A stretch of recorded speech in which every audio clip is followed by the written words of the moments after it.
The promise of a new life can blind us to dangers lurking beneath calm waters.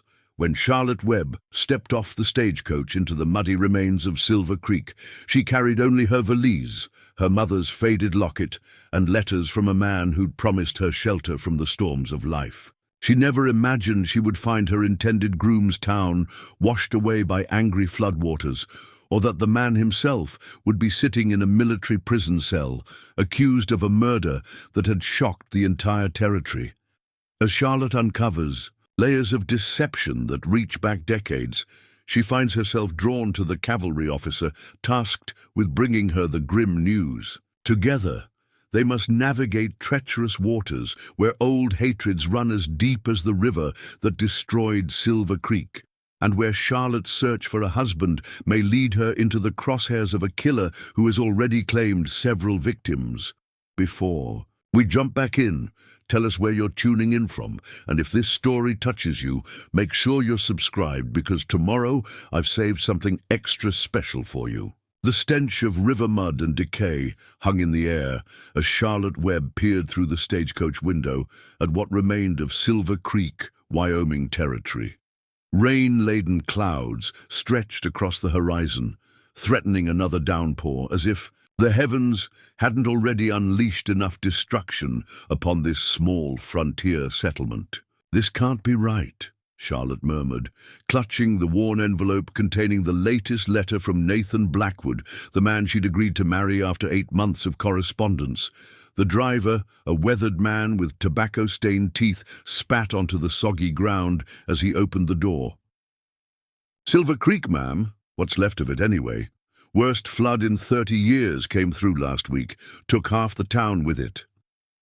Charlotte stepped down, her boots sinking into mud that threatened to swallow them whole. What had once been a main street was now a debris-strewn quagmire. Several buildings stood with their facades ripped away, exposing furniture and personal belongings like open dollhouses. Others were simply gone, leaving only foundations to mark their existence. "My fiancé," Charlotte said, voice trembling despite her best efforts to remain composed. "Nathan Blackwood, he runs the sawmill. Can you direct me there?" The driver's expression shifted, something like pity crossing his leathery features. "Sawmill's gone, ma'am. River took it first when the banks gave way." He hesitated. "Maybe check with Marshal Hayes's office, if it's still standing." Charlotte's heart pounded as she gathered her valise and a small trunk, all she had brought from her life in Boston.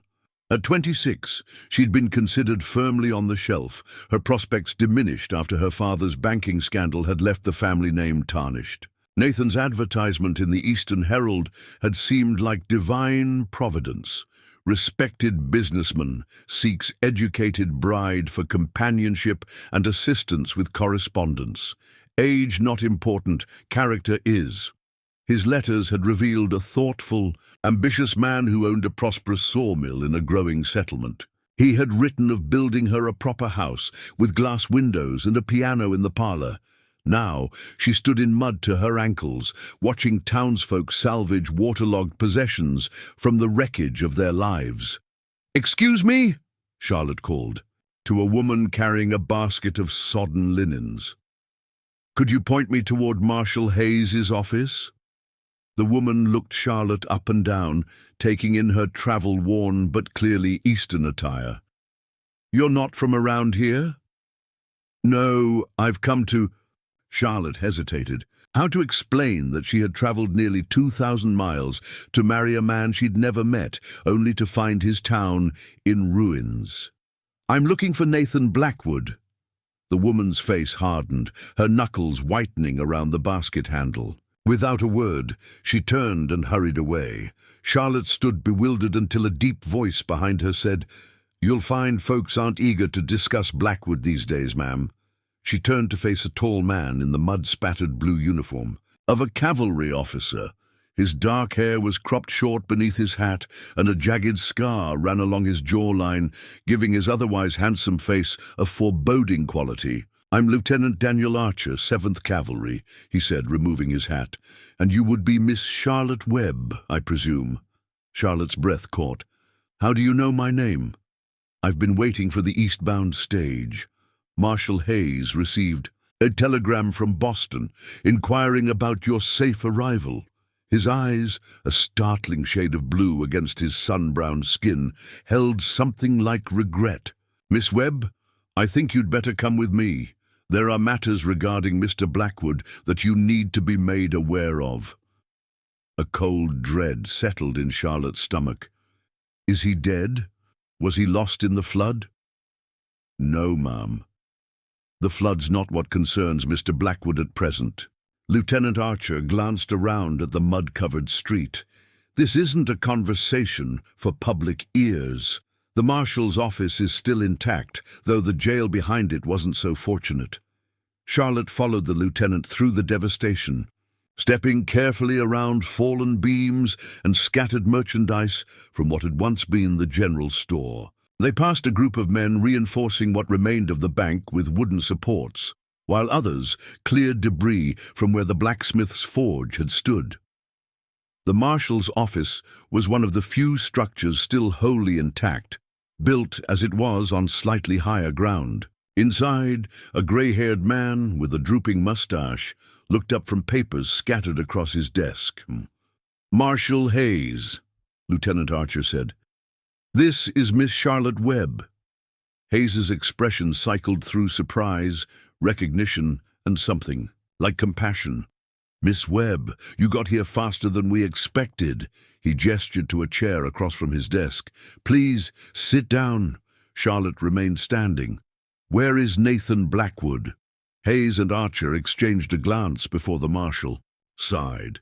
Miss Webb, I'm afraid Mr. Blackwood is being held at Fort Laramie, awaiting trial for the murder of Jonathan Spencer. The floor seemed to tilt beneath Charlotte's feet. Lieutenant Archer's hand at her elbow guided her to the chair. Murder? She whispered. There must be some mistake. I wish that were the case, Marshal Hayes said, pulling out a drawer and removing a bottle and glass. He poured amber liquid and pushed it toward her. For the shock, ma'am. Charlotte ignored the whiskey. I don't understand. Who is Jonathan? Spencer was, Archer corrected gently. Spencer was Blackwood's business partner. His body was found 3 days before the flood, with his throat cut and a ledger missing from his office. Charlotte shook her head. Nathan never mentioned a partner in his letters. There's likely a great deal Blackwood didn't mention in his letters, Marshal Hayes said, his tone hardening. Spencer owned half the sawmill, and they'd been quarreling over finances for months. Multiple witnesses heard Blackwood threaten Spencer the night before he was killed. That's circumstantial, Charlotte found herself saying, her father's legal discussions at dinner parties suddenly relevant. Arguments don't prove murder. No, ma'am, Lieutenant Archer agreed, but the bloody saw blade found hidden in Blackwood's home does make a compelling case. Charlotte's mind raced. The man she had come to marry, whose articulate, thoughtful letters she had read repeatedly during the long journey west, was accused of slitting his business partner's throat. It was incomprehensible. I need to see him, she said firmly. Miss Webb, Marshal Hayes began, I don't think I've traveled nearly 2,000 miles to marry this man. I deserve to hear from his own lips what has happened. Lieutenant Archer studied her with something like respect. Fort Laramie is a 3-day ride from here, Miss Webb, and conditions between here and there aren't favorable since the flood. I'm stronger than I look, Lieutenant. Charlotte straightened her spine. And I didn't come all this way to turn back at the first sign of difficulty. The Army maintains an outpost a half-day's ride from here, Archer said. I'm returning there tonight, then heading to Fort Laramie in the morning. You could accompany me, though I must warn you it won't be a comfortable journey. Marshal Hayes frowned.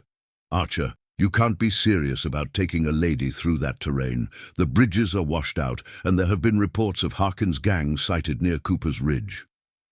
Harkin's gang? Charlotte asked. Outlaws, Hayes explained.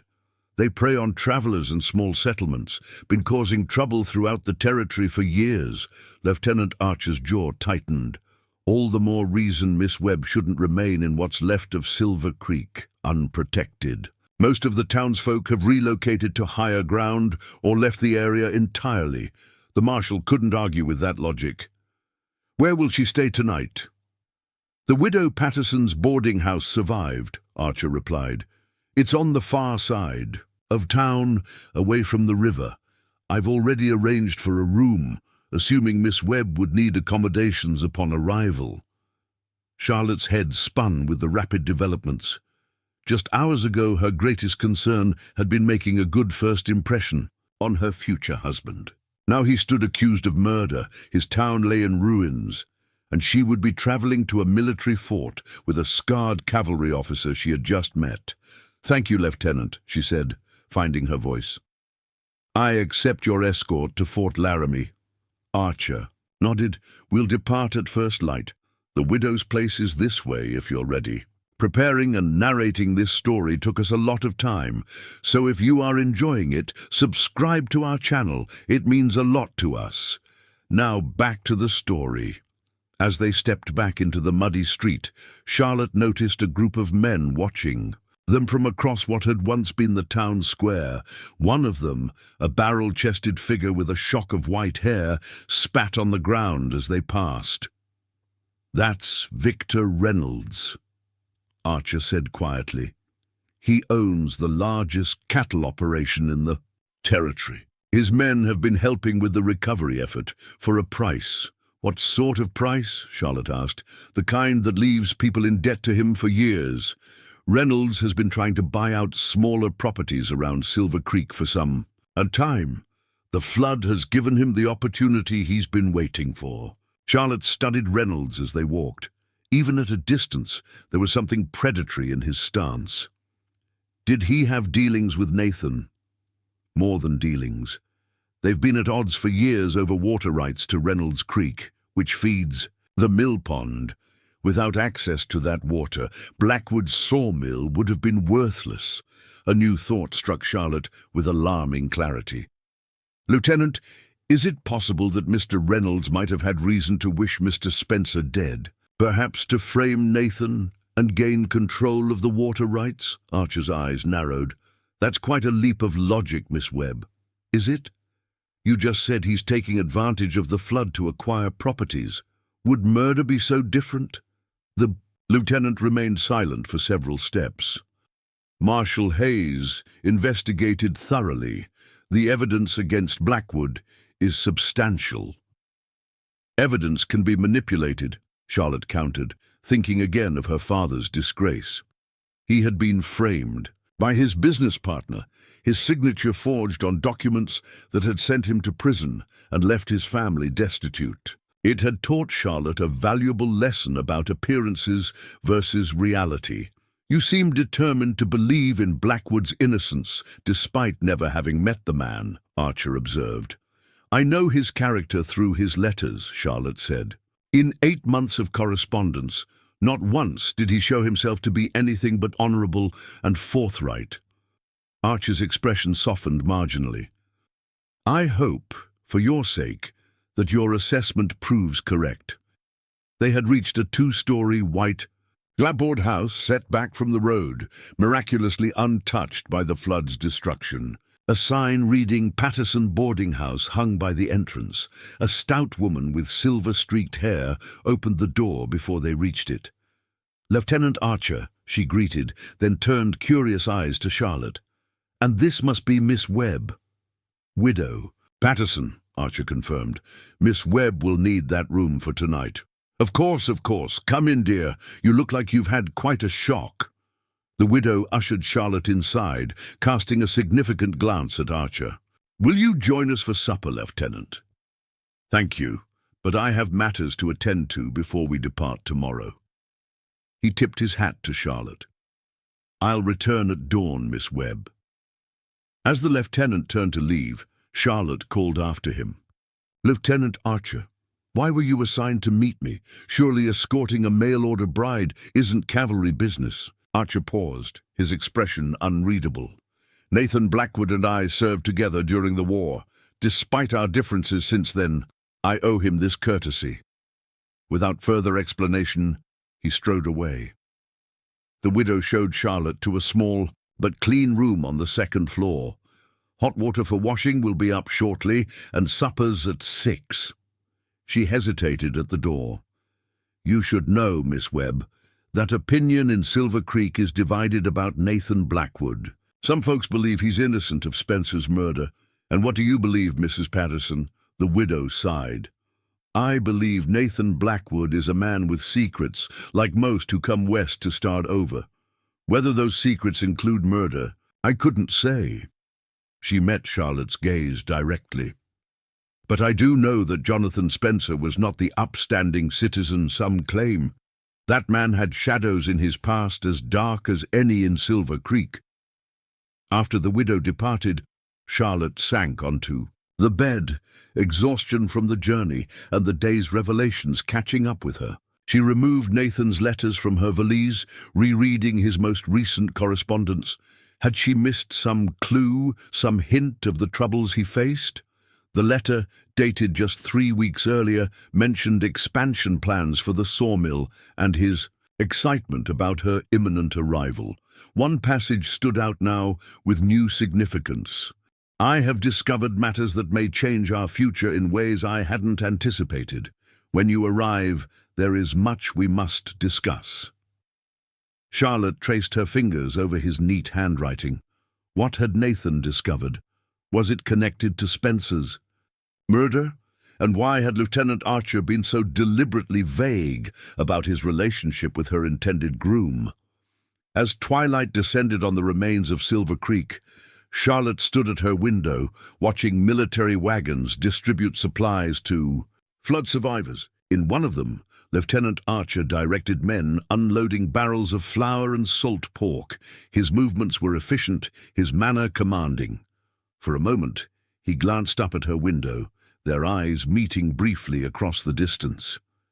Charlotte stepped back, unsettled by the intensity of his gaze. Tomorrow, they would begin the journey to Fort Laramie, where she would finally meet the man she had traveled so far to marry, a man now accused of slitting his partner's throat. Charlotte touched her mother's locket, drawing strength from the familiar weight of it around her neck. She had come west seeking security and a fresh start. Instead, she found destruction, suspicion, and a mystery that seemed to deepen with each passing hour. As rain began to fall once more on the ravaged town, Charlotte made a silent vow. She would discover the truth about Nathan Blackwood, no matter where that truth might lead her. Dawn broke with uncertain light as Charlotte secured her hair beneath a practical bonnet. She had replaced her travel-worn dress with her sturdiest skirt and jacket, clothes she'd packed for setting up housekeeping, not for a desperate ride to a military fort. A soft knock at her door revealed Mrs. Patterson bearing a tray with coffee and biscuits. "Lieutenant Archer is downstairs," the widow said. "He's brought a horse for you." "Thank you for your kindness," Charlotte replied, accepting the warm mug gratefully. Mrs. Patterson hesitated. "I've packed provisions for your journey," her voice lowered, "and I've included something else you might find useful." She withdrew a small revolver from her pocket. "It was my late husband's. 5 shots, and it's already loaded." Charlotte stared at the weapon. "Mrs. Patterson, I couldn't. The trail to Fort Laramie crosses difficult country, especially now with the flooding, and with Harkin's gang about." She pressed the revolver into Charlotte's hands. "Take it. Better to have it and not need it." Downstairs, Lieutenant Archer waited by the door, his uniform replaced by practical riding clothes, though his military bearing remained unmistakable. A rifle was secured to his saddle outside, alongside saddlebags that looked well stocked for the journey. "You're punctual," he noted with approval. "That will serve us well. We need to make the outpost by nightfall." "I'm ready, Lieutenant." Charlotte tucked Mrs. Patterson's revolver into her carpet-bag, then turned to thank the widow once more. As they mounted their horses, Charlotte on a gentle mare Archer had procured, dawn fully illuminated what remained of Silver Creek. In daylight, the destruction was even more apparent. The church steeple lay toppled across what had once been the schoolhouse. Makeshift tents dotted the hillside where those who hadn't fled outright had moved to escape further flooding. "Was there warning?" Charlotte asked as they rode past the ruined sawmill. Only the stone foundation and parts of the water wheel remained, the rest washed downstream by the raging waters. "Some," Archer replied. "A rider came from upriver reporting heavy rains in the mountains, but the dam at Cooper's Lake was supposed to hold. When it broke, the wave hit Silver Creek within the hour." Cooper's Lake. I don't recall Nathan mentioning a dam in his letters. Archer's expression tightened. The dam was Reynolds's project, built 3 years ago to create a reservoir for his cattle operation. Local engineers warned it wasn't constructed properly, but Reynolds has friends in the territorial government. Charlotte processed this information. So Reynolds is responsible for the flood? Technically, the unprecedented rainfall caused the dam to fail, but yes, had it been built to proper specifications, Silver Creek might still be standing. They followed what remained of the road east, skirting washed-out sections and fording small streams that had once been dry creek beds. Archer remained vigilant, one hand never far from his revolver as they travelled. By mid-morning, they had left the immediate destruction behind, though evidence of the flood's passage remained in debris caught in trees and water-scoured banks. "You mentioned serving with Nathan during the war," Charlotte ventured, after they paused to rest the horses. "Were you close?" Archer secured his canteen before answering. "We served in the same unit at Antietam and Gettysburg. I wouldn't say we were friends exactly. Blackwood kept to himself, but he was a good soldier, steady under fire, yet you don't seem convinced of his innocence. I've seen war-change men, Miss Webb. Sometimes the changes aren't visible until years later." He mounted his horse. "We should continue. This next stretch is exposed." They rode in silence until midday, when Archer led them to a sheltered hollow with a small spring. As Charlotte refreshed herself, the lieutenant scouted the surrounding area, returning with a troubled expression. "There are fresh tracks heading south, at least 6 riders. Could be Harkin's men. We should take an alternate route to the outpost." "You believe they're watching the main trail?" Archer nodded grimly. "Harkin's gang targets army payrolls and supply wagons. They've become more brazen since the flood, with law enforcement stretched thin. This, Robert Harkin, sounds like a significant problem. Why hasn't the army dealt with him?" "The army's primary concern is maintaining peace with the Sioux and Cheyenne. Civilian law enforcement handles outlaws unless they directly interfere with military operations."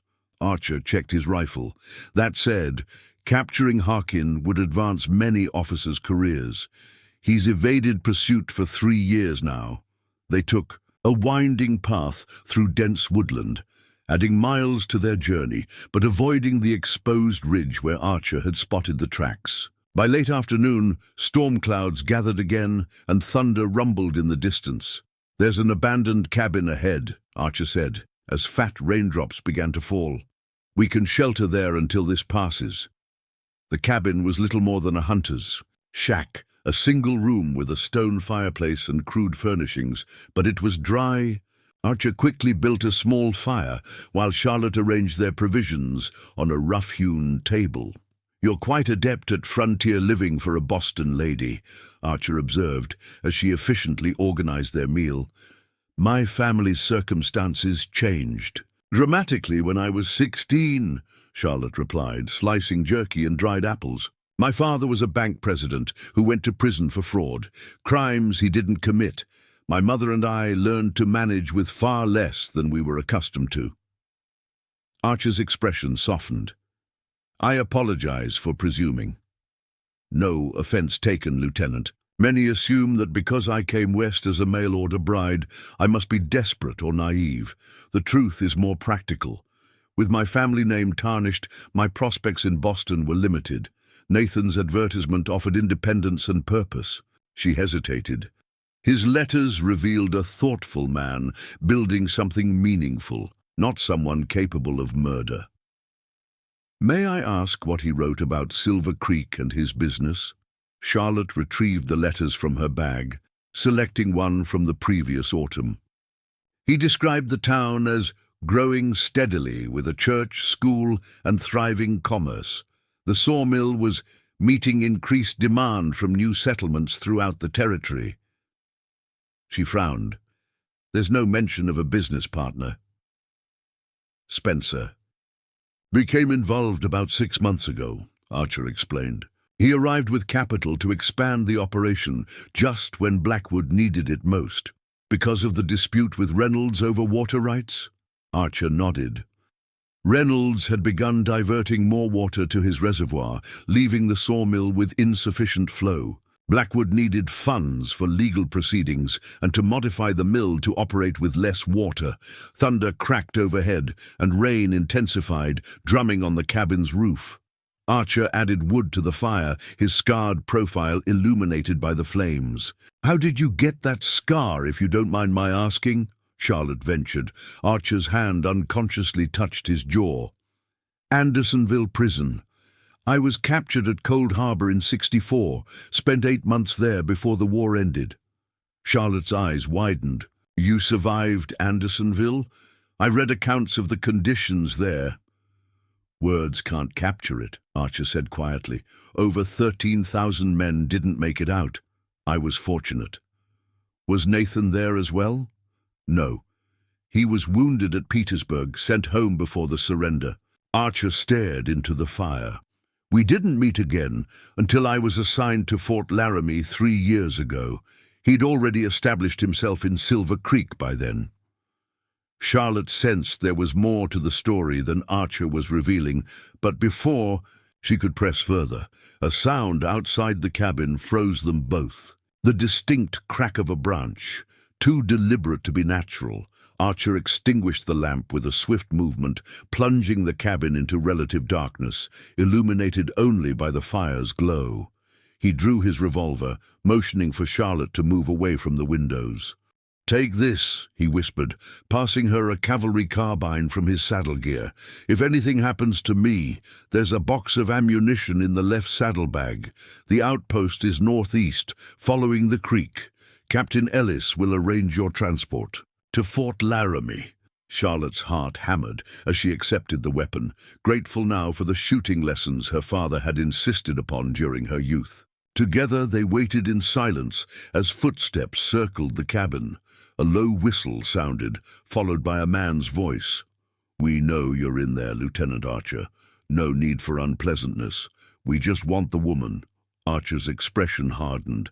"Miss Webb, when I engage them, I need you to slip out the back window and make for the horses. They're tethered in the ravine behind the cabin."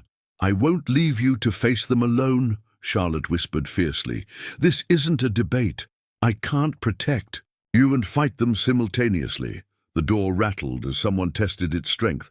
"Last chance, Lieutenant. Send out the mail-order bride, and you can ride away intact." Archer met Charlotte's eyes. "On my signal." He raised his voice. "There's no woman here. I'm alone, waiting out the storm." Laughter answered him. "Our friend in Silver Creek saw you. Leave with her this morning. We know she's Nathan Blackwood's intended. She's our ticket to ensuring his cooperation." Charlotte felt cold realization wash over her. These weren't random bandits. They wanted her specifically to use against Nathan. "In about 5 seconds, Archer said calmly. "I'm going to fire through that window. The moment I do, run. Don't stop until you reach the outpost." Before Charlotte could protest again, the cabin's door splintered inward. Archer fired twice in rapid succession, and a man screamed in pain. Gunfire erupted from multiple directions, shattering the windows and sending splinters flying from the cabin walls. Charlotte found herself pressed against the floor behind the stone hearth, the carbine clutched in white-knuckled hands. Archer fired methodically, changing position between shots to confuse their attackers about his location. When the firing momentarily ceased, he dropped to a crouch beside her. 4 men minimum, too many to fight off indefinitely. His left arm was bleeding from a graze. "The rear window is our only chance. I'll provide covering fire. "Lieutenant," Charlotte gripped his sleeve, "these men know something about Nathan. They said I'm their ticket to his cooperation." "What does that mean?" Archer's expression revealed nothing. "It means we need to get you to Fort Laramie immediately. Ready?" On his count, Archer unleashed a barrage toward the cabin's front, while Charlotte slipped through the rear window into the pouring rain. The horses startled at her approach, but remained where they were tethered. She had just untied them when a massive figure loomed through the darkness. "Well now, what have we here?" The man's voice was surprisingly cultured for his rough appearance. "Miss Webb, I presume. Robert Harkin, at your service." He swept an exaggerated bow, rainwater streaming from his wide-brimmed hat. Charlotte raised the carbine, but Harkin was faster, knocking it aside with a walking stick she hadn't noticed. Now, let's be civilized. I have a proposition that benefits us both." From the cabin, gunfire continued, punctuated by shouts. Harkin seemed unconcerned. "My men will keep the good lieutenant occupied while we have our chat." "I have nothing to say to you," Charlotte declared, trying to gauge whether she could reach Mrs. Patterson's revolver in her carpet bag. "But I have much to say to you about Nathan Blackwood and the real reason he's awaiting trial at Fort Laramie." Harkin's smile was predatory. "Your intended groom isn't what he appears to be, Miss Webb. The murder charge is merely a convenience, a way to get him into custody without revealing the true investigation." Charlotte's confusion must have shown, for Harkin continued with, "Evident satisfaction. Nathan Blackwood is suspected of being the infamous Ghost Rider, the mastermind who has orchestrated every major stagecoach and payroll robbery in the territory for the past 5 years. "That's absurd," Charlotte retorted. "Nathan owns a legitimate business." A perfect cover. And Spencer discovered it, which is why he had to die. Harkin moved closer. "But what no one except myself, and now you, knows is that Spencer was blackmailing Blackwood. He wasn't a victim. He was a co-conspirator who got greedy." A shot rang out from behind Harkin, and he staggered forward with a grunt of pain. Lieutenant Archer emerged from the shadows, his revolver trained on the outlaw leader. "Step away from her, Harkin." The outlaw recovered his balance, blood seeping from his shoulder. "Lieutenant Archer, still fighting other men's battles, I see." His gaze flickered between them. "Did you tell her about your history with Blackwood? The real reason you're so interested in his mail-order bride?" "Shut your mouth, or I'll shut it permanently," Archer growled. Harkin laughed. "Such hostility. Miss Webb deserves the truth before she commits herself to a man's cause." He addressed Charlotte again. "Ask the lieutenant why he really escorted you. Ask him about Sarah Mitchell." Archer's next shot would have taken Harkin between the eyes if the outlaw hadn't ducked behind a tree with surprising agility for a wounded man. "Miss Webb, mount up," Archer commanded, firing again to keep Harkin pinned down. Charlotte scrambled onto her horse as gunfire erupted from the direction of the cabin. Harkin's men had realized their leader was in danger. Archer swung into his saddle, and they galloped into the storm-darkened forest, bullets splintering bark around them. They rode hard for nearly an hour, the sounds of pursuit gradually fading behind them. Rain continued to fall, reducing visibility to mere yards, but Archer navigated confidently, following landmarks only he could discern in the gloom. When they finally slowed to rest the winded horses, Charlotte demanded answers. Who is Sarah Mitchell? And what did Harkin mean about Nathan being the Ghost Rider? Archer dismounted, checking his horse's leg where it had stumbled during their escape. "Harkin is an outlaw and a liar. His words aren't worth consideration. Yet you reacted rather extremely when he mentioned this woman." Charlotte remained on her horse, looking down at him. "Lieutenant Archer, I am riding into increasingly dangerous situations with you, and men are trying to abduct me for reasons connected to my intended husband. I believe I've earned some honesty." Archer's jaw worked as he debated internally. Finally he sighed. "Sarah Mitchell was my sister.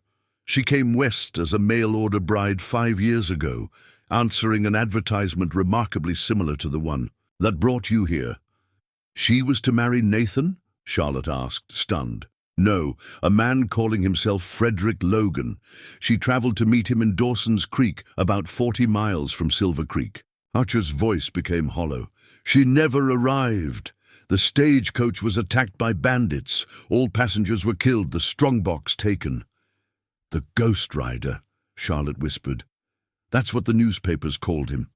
No one knew his identity, just that he somehow had information about which coaches carried significant valuables.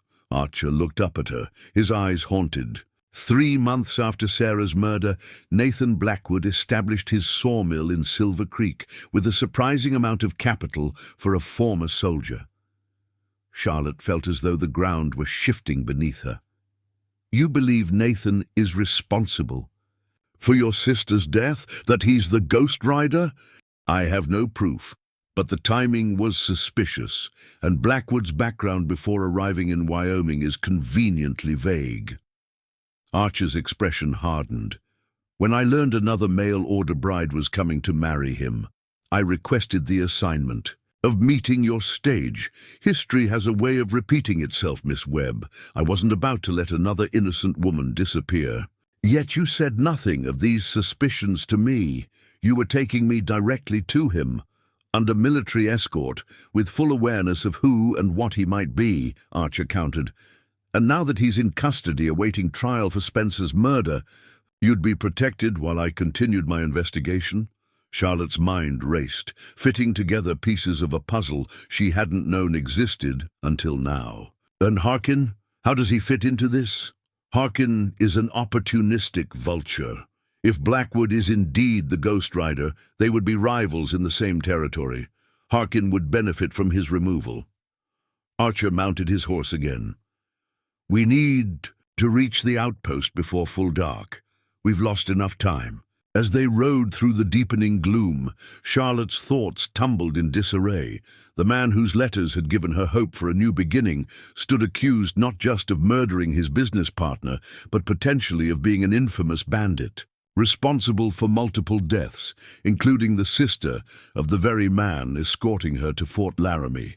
Yet something about Archer's theory didn't align with the thoughtful, detailed letters Nathan had written. Would a hardened criminal take the time to describe the spring wildflowers or his plans for a garden where Charlotte might grow the herbs she'd mentioned enjoying in Boston?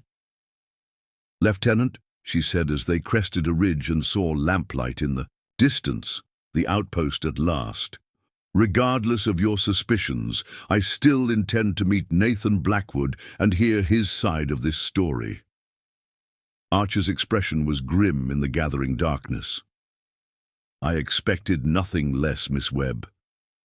Just remember that the most dangerous wolves often wear the most convincing sheep's clothing. The cavalry outpost appeared through the rain as a collection of sturdy log buildings surrounded by a wooden palisade.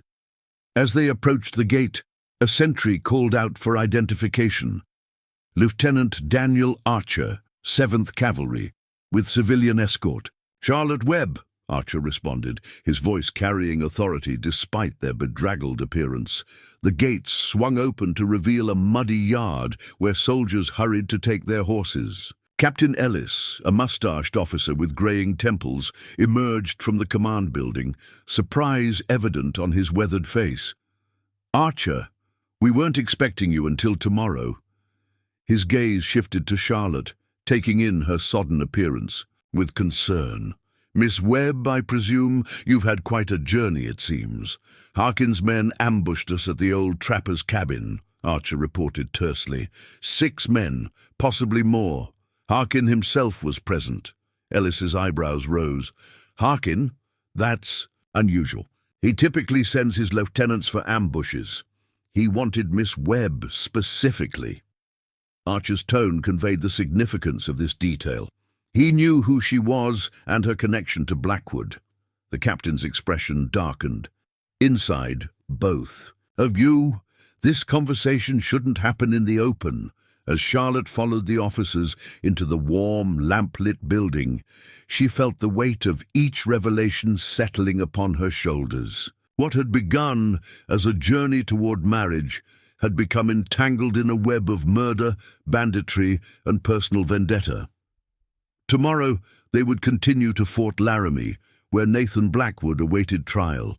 Only then would she discover whether the man whose words had won her heart was indeed the thoughtful, honorable person she believed him to be, or a murderous outlaw who had lured her west for purposes yet unknown. The military outpost provided Charlotte with her first proper rest since arriving in Wyoming territory.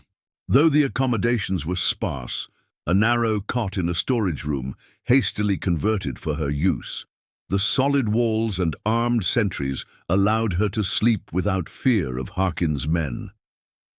Morning brought clear skies and the scent of coffee and bacon from the mess hall.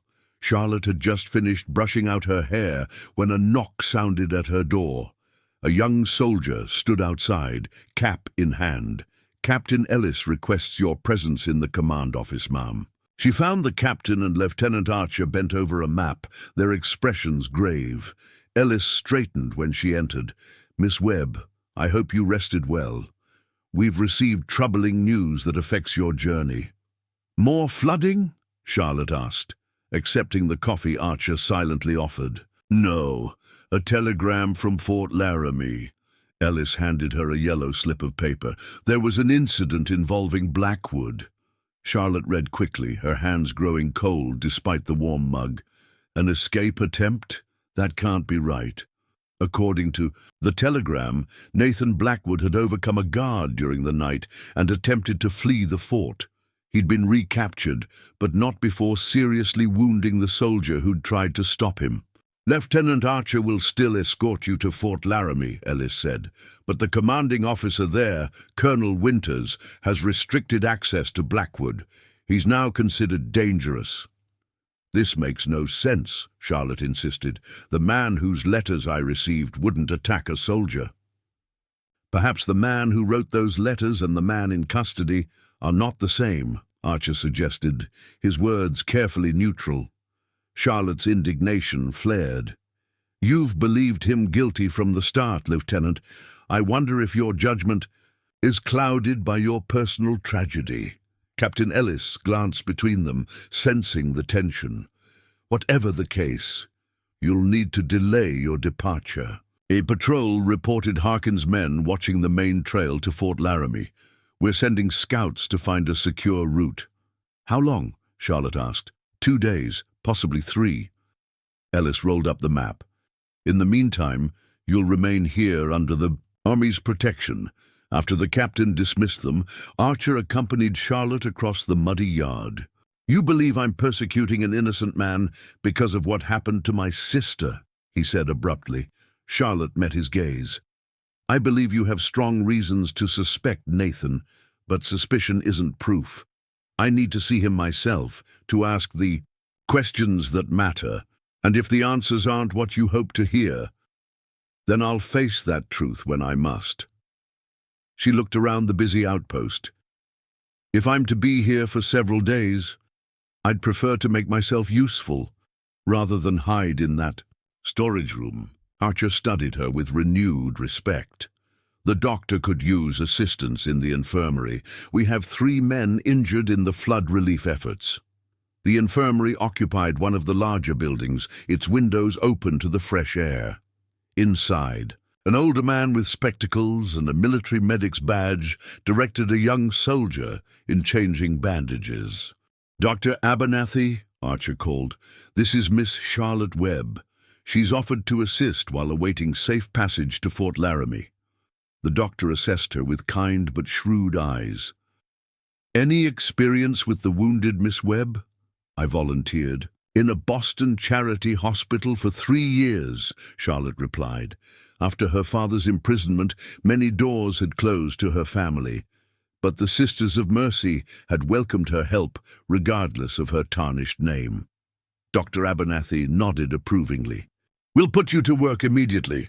The lieutenant can retrieve you at mealtime. For the next several hours, Charlotte lost herself in familiar tasks, changing dressings, preparing herbal compresses, and reading to a young private whose broken legs kept him confined to bed. The routine was comforting after days of upheaval and shocking revelations. "You have a gentle touch," the doctor commented, as they organized supplies later that afternoon. "These men could use more of that. Army medicine tends toward the efficient rather than the compassionate." "My mother always said healing happens faster when the patient knows someone cares," Charlotte replied, rolling bandages. She hesitated, then added, "Doctor, may I ask about a patient who might have been treated here in the past? A woman named Sarah Mitchell?" Abernathy's hand stilled. "Sarah? Lieutenant Archer's sister?" His expression grew solemn. "I wasn't stationed here then, but I heard the story. Terrible business, that stagecoach massacre. They brought the bodies here before burial." Bodies. Plural. Yes. Sarah, the driver, a banker from Cheyenne, and another woman, Margaret Wilson. I believe all killed by the Ghost Riders gang. Charlotte absorbed this information. Were there any survivors? One. A young man was thrown from the stage during the attack, found wandering delirious 2 days later. Abernathy placed bottles of antiseptic in a cabinet. Though survival may be too generous a term, his mind never recovered from the trauma. He resides at the Territorial Asylum in Cheyenne now. What was his name? Louis Baker, if memory serves. The doctor glanced at her curiously. "Why these questions, Miss Webb?" Charlotte chose her words carefully. "Lieutenant Archer mentioned his sister's death. I'm trying to understand all the connections between various events, including Nathan. Blackwood's arrest." Abernathy's perception was keen. "Rumors travel even to outpost infirmaries, Miss Webb. I know you came to marry him. Do you believe he's guilty of murdering Jonathan Spencer?" The doctor considered this. "I treated Blackwood once, about 2 years ago. He'd injured his hand at the sawmill. He struck me as a serious, intelligent man. Intense, certainly, but not violent by nature." He shrugged. "But men contain multitudes. The most gentle soul can harbor darkness if pushed beyond endurance." Charlotte was about to press further when Lieutenant Archer appeared at the infirmary door. "Miss Webb, there's someone here you should meet." Following him to the command building, Charlotte was surprised to find a woman waiting inside. She was perhaps 50, with steel-grey hair and the weathered complexion of someone who had spent decades under the western sun. Her clothing was plain, but well-made, and she carried herself with dignity. "This is Martha Spencer," Archer introduced her, "Jonathan Spencer's widow." Charlotte's surprise must have shown, for Mrs. Spencer offered a tired smile. "I imagine you didn't know Jonathan." "Was married, Miss Webb. Few in Silver Creek did. We maintained separate residences." "Mrs. Spencer arrived during the night," Archer explained. "She was traveling to Fort Laramie to attend Blackwood's trial when the flooding forced her to detour here. I understand you're Nathan Blackwood's." "Intended," Mrs. Spencer said, studying Charlotte intently. "Those circumstances have complicated that arrangement." "They have indeed," Charlotte acknowledged. "I'm sorry for your loss, Mrs. Spencer." The woman's expression hardened slightly. "Are you? You've never met my husband, yet you're prepared to marry the man accused of killing him." "I don't believe Nathan is guilty," Charlotte said firmly. "Then you're either naive or willfully blind. Nathan Blackwood slit my husband's throat and stole documents that would have exposed his criminal activities." Mrs. Spencer removed a folded paper from her reticule. "This was on my husband's desk. A copy of the last page he added to the ledger missing since his murder." Charlotte accepted the paper, with Archer looking over her shoulder. It appeared to be a financial record, showing large deposits into the sawmill's accounts that far exceeded what lumber sales could justify. Jonathan discovered Blackwood was using the sawmill to launder money from the Ghost Riders' robberies, Mrs. Spencer continued. When confronted, Blackwood murdered him to protect his secret. If your husband had evidence of criminal activity, why not take it to Marshal Hayes? Charlotte asked. He intended to, but he needed more proof. The night he was killed, he told me he finally had what he needed. Mrs. Spencer's voice wavered. We were going to leave Silver Creek together. Start fresh elsewhere with the reward money for identifying the Ghost Rider. Archer's attention had fixed on a notation at the bottom of the page. These dates, he said slowly, they correspond with 3 major robberies attributed to the Ghost Rider, including the Army payroll theft last winter. Precisely. Mrs. Spencer nodded.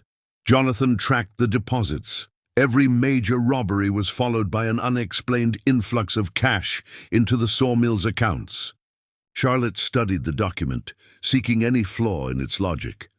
Mrs. Spencer, how long were you and Jonathan married? 15 years. We came west from Pennsylvania after the war. Then you knew him during Nathan's military service. Did they know each other then? Mrs. Spencer hesitated, briefly glancing at Archer. No, they met here in Wyoming. But the slight pause had caught Charlotte's attention. You're certain of that? It seems unlikely that 2 men from the same regiment would coincidentally become business partners years later in a remote territory. It's a small world, Miss Webb, Mrs. Spencer replied coolly. Coincidences occur, especially among veterans who sought opportunity in the West. Charlotte wasn't satisfied. Lieutenant Archer, you served with Nathan. Did Jonathan Spencer also serve in your unit? Not to my knowledge, Archer said. But I didn't know every man in the regiment. An orderly interrupted, informing them that Captain Ellis required the lieutenant's presence immediately. After Archer excused himself, an uncomfortable silence settled between the 2 women. You're determined to believe in Blackwood's innocence, Mrs. Spencer finally said, despite the evidence, despite his escape attempt. I believe there's more to this story than I've been told, Charlotte countered. For instance, why was my stagecoach met by soldiers rather than regular law enforcement? Why Robert Harkin seems personally interested in me, and why you, a grieving widow, traveled alone through dangerous territory to attend a trial when most women would send a male representative. Mrs. Spencer's expression turned calculating. You're more perceptive than I expected, Miss Webb. Perhaps Nathan chose better than he knew. Chose me? For what purpose? That's what I've been trying to determine. Mrs. Spencer moved to the window, watching soldiers drill in the yard. Nathan. Blackwood contacted 4 mail-order bride services in the past year. You're the 3rd woman to respond. Charlotte felt as though the floor had shifted beneath her feet. The 3rd. What happened to the others? The 1st changed her mind before leaving Boston. The 2nd. Mrs. Spencer turned back to her. Disappeared. Between Cheyenne and Silver Creek 3 months ago. The stagecoach was found abandoned, the horses gone, no bodies, no belongings, nothing.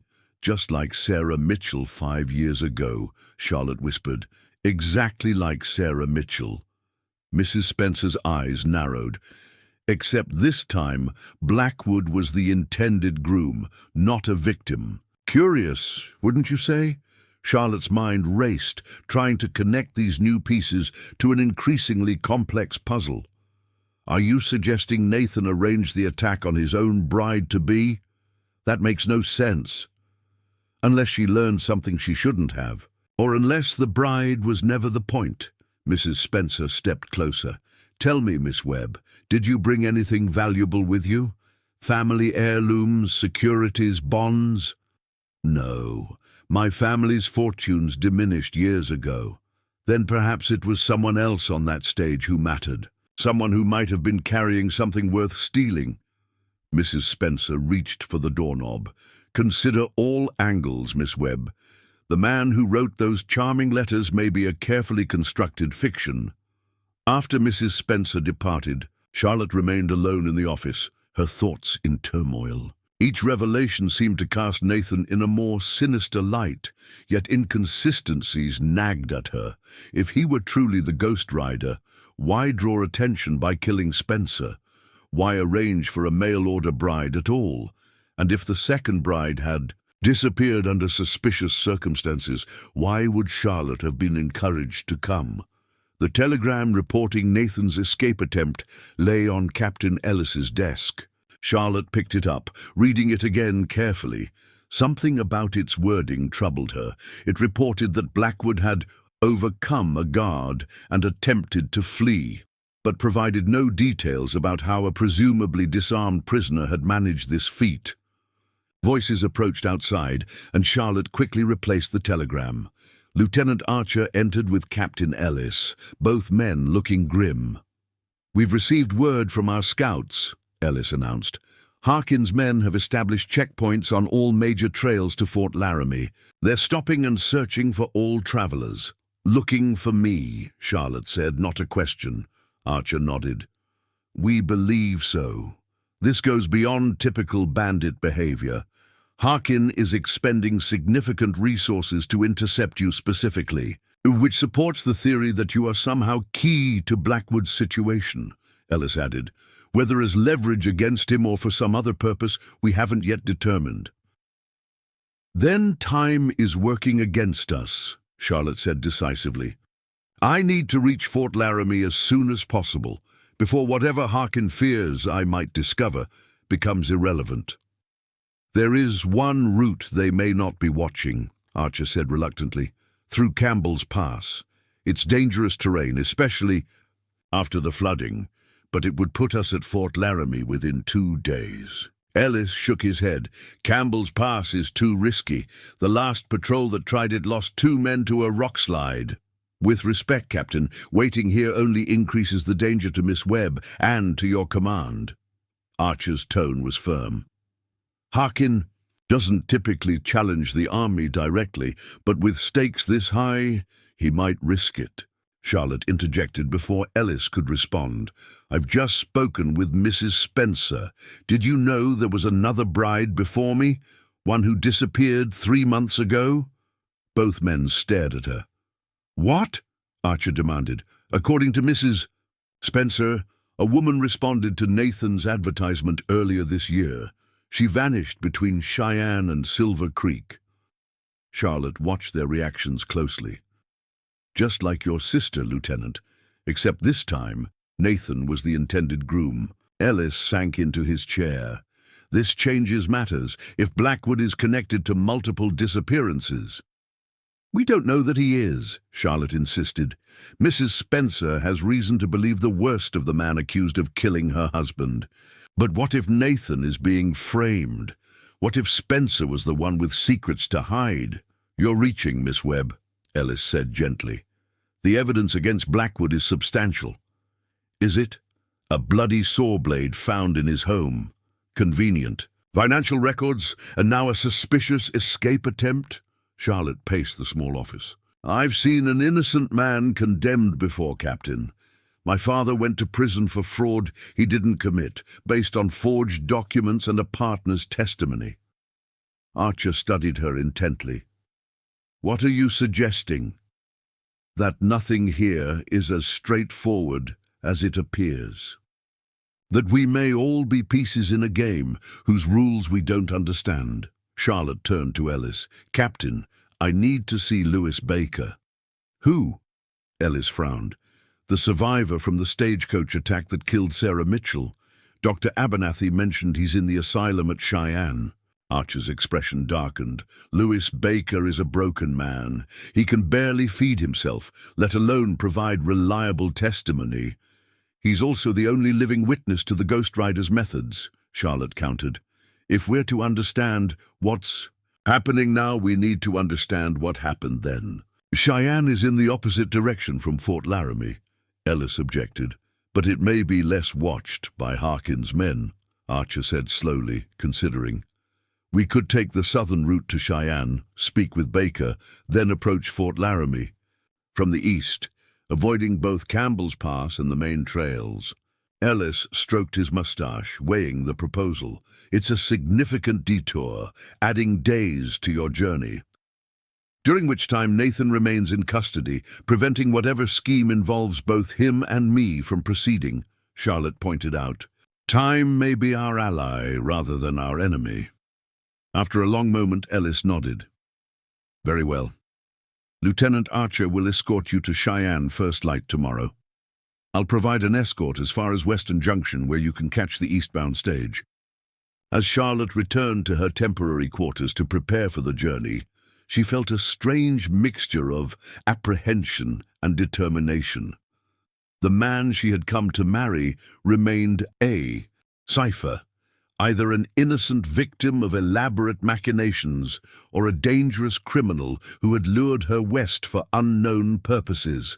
Tomorrow would bring her one step closer to unraveling the truth, but also deeper into a web of conspiracy that had already claimed multiple lives. She removed Nathan's letters from her bag, rereading passages she had memorized during her journey west.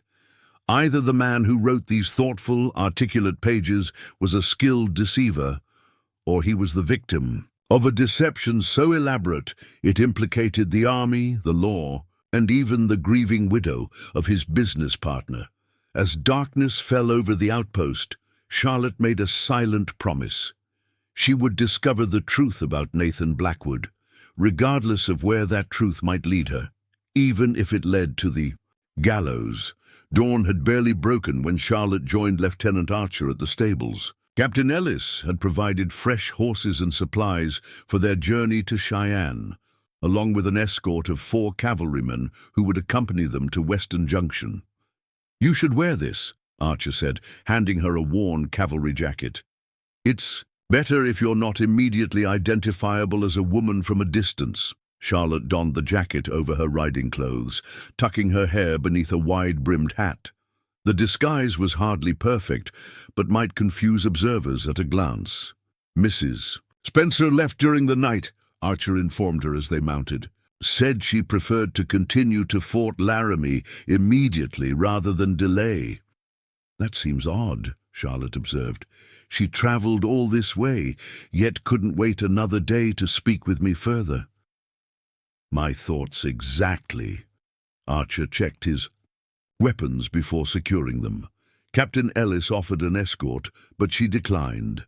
Their small party departed through the southern gate, taking a little used trail that wound through dense pine forest. The damage from flooding was less evident here on higher ground, though fallen trees occasionally blocked their path, requiring detours. By midday, they had covered nearly 15 miles without incident. During a brief rest, Charlotte found herself riding alongside Sergeant Miller, the leader of their escort and a veteran of frontier campaigns. "Lieutenant Archer says you've been stationed at Fort Laramie," she ventured. "Have you seen Nathan Blackwood since his arrest?" Miller's weathered face remained impassive. "Briefly. I was on guard duty when they brought him in." "What was your impression of him?" The sergeant considered this. "Quiet, controlled, not what I expected from a man accused of slitting another's throat." He adjusted his rifle in its scabbard.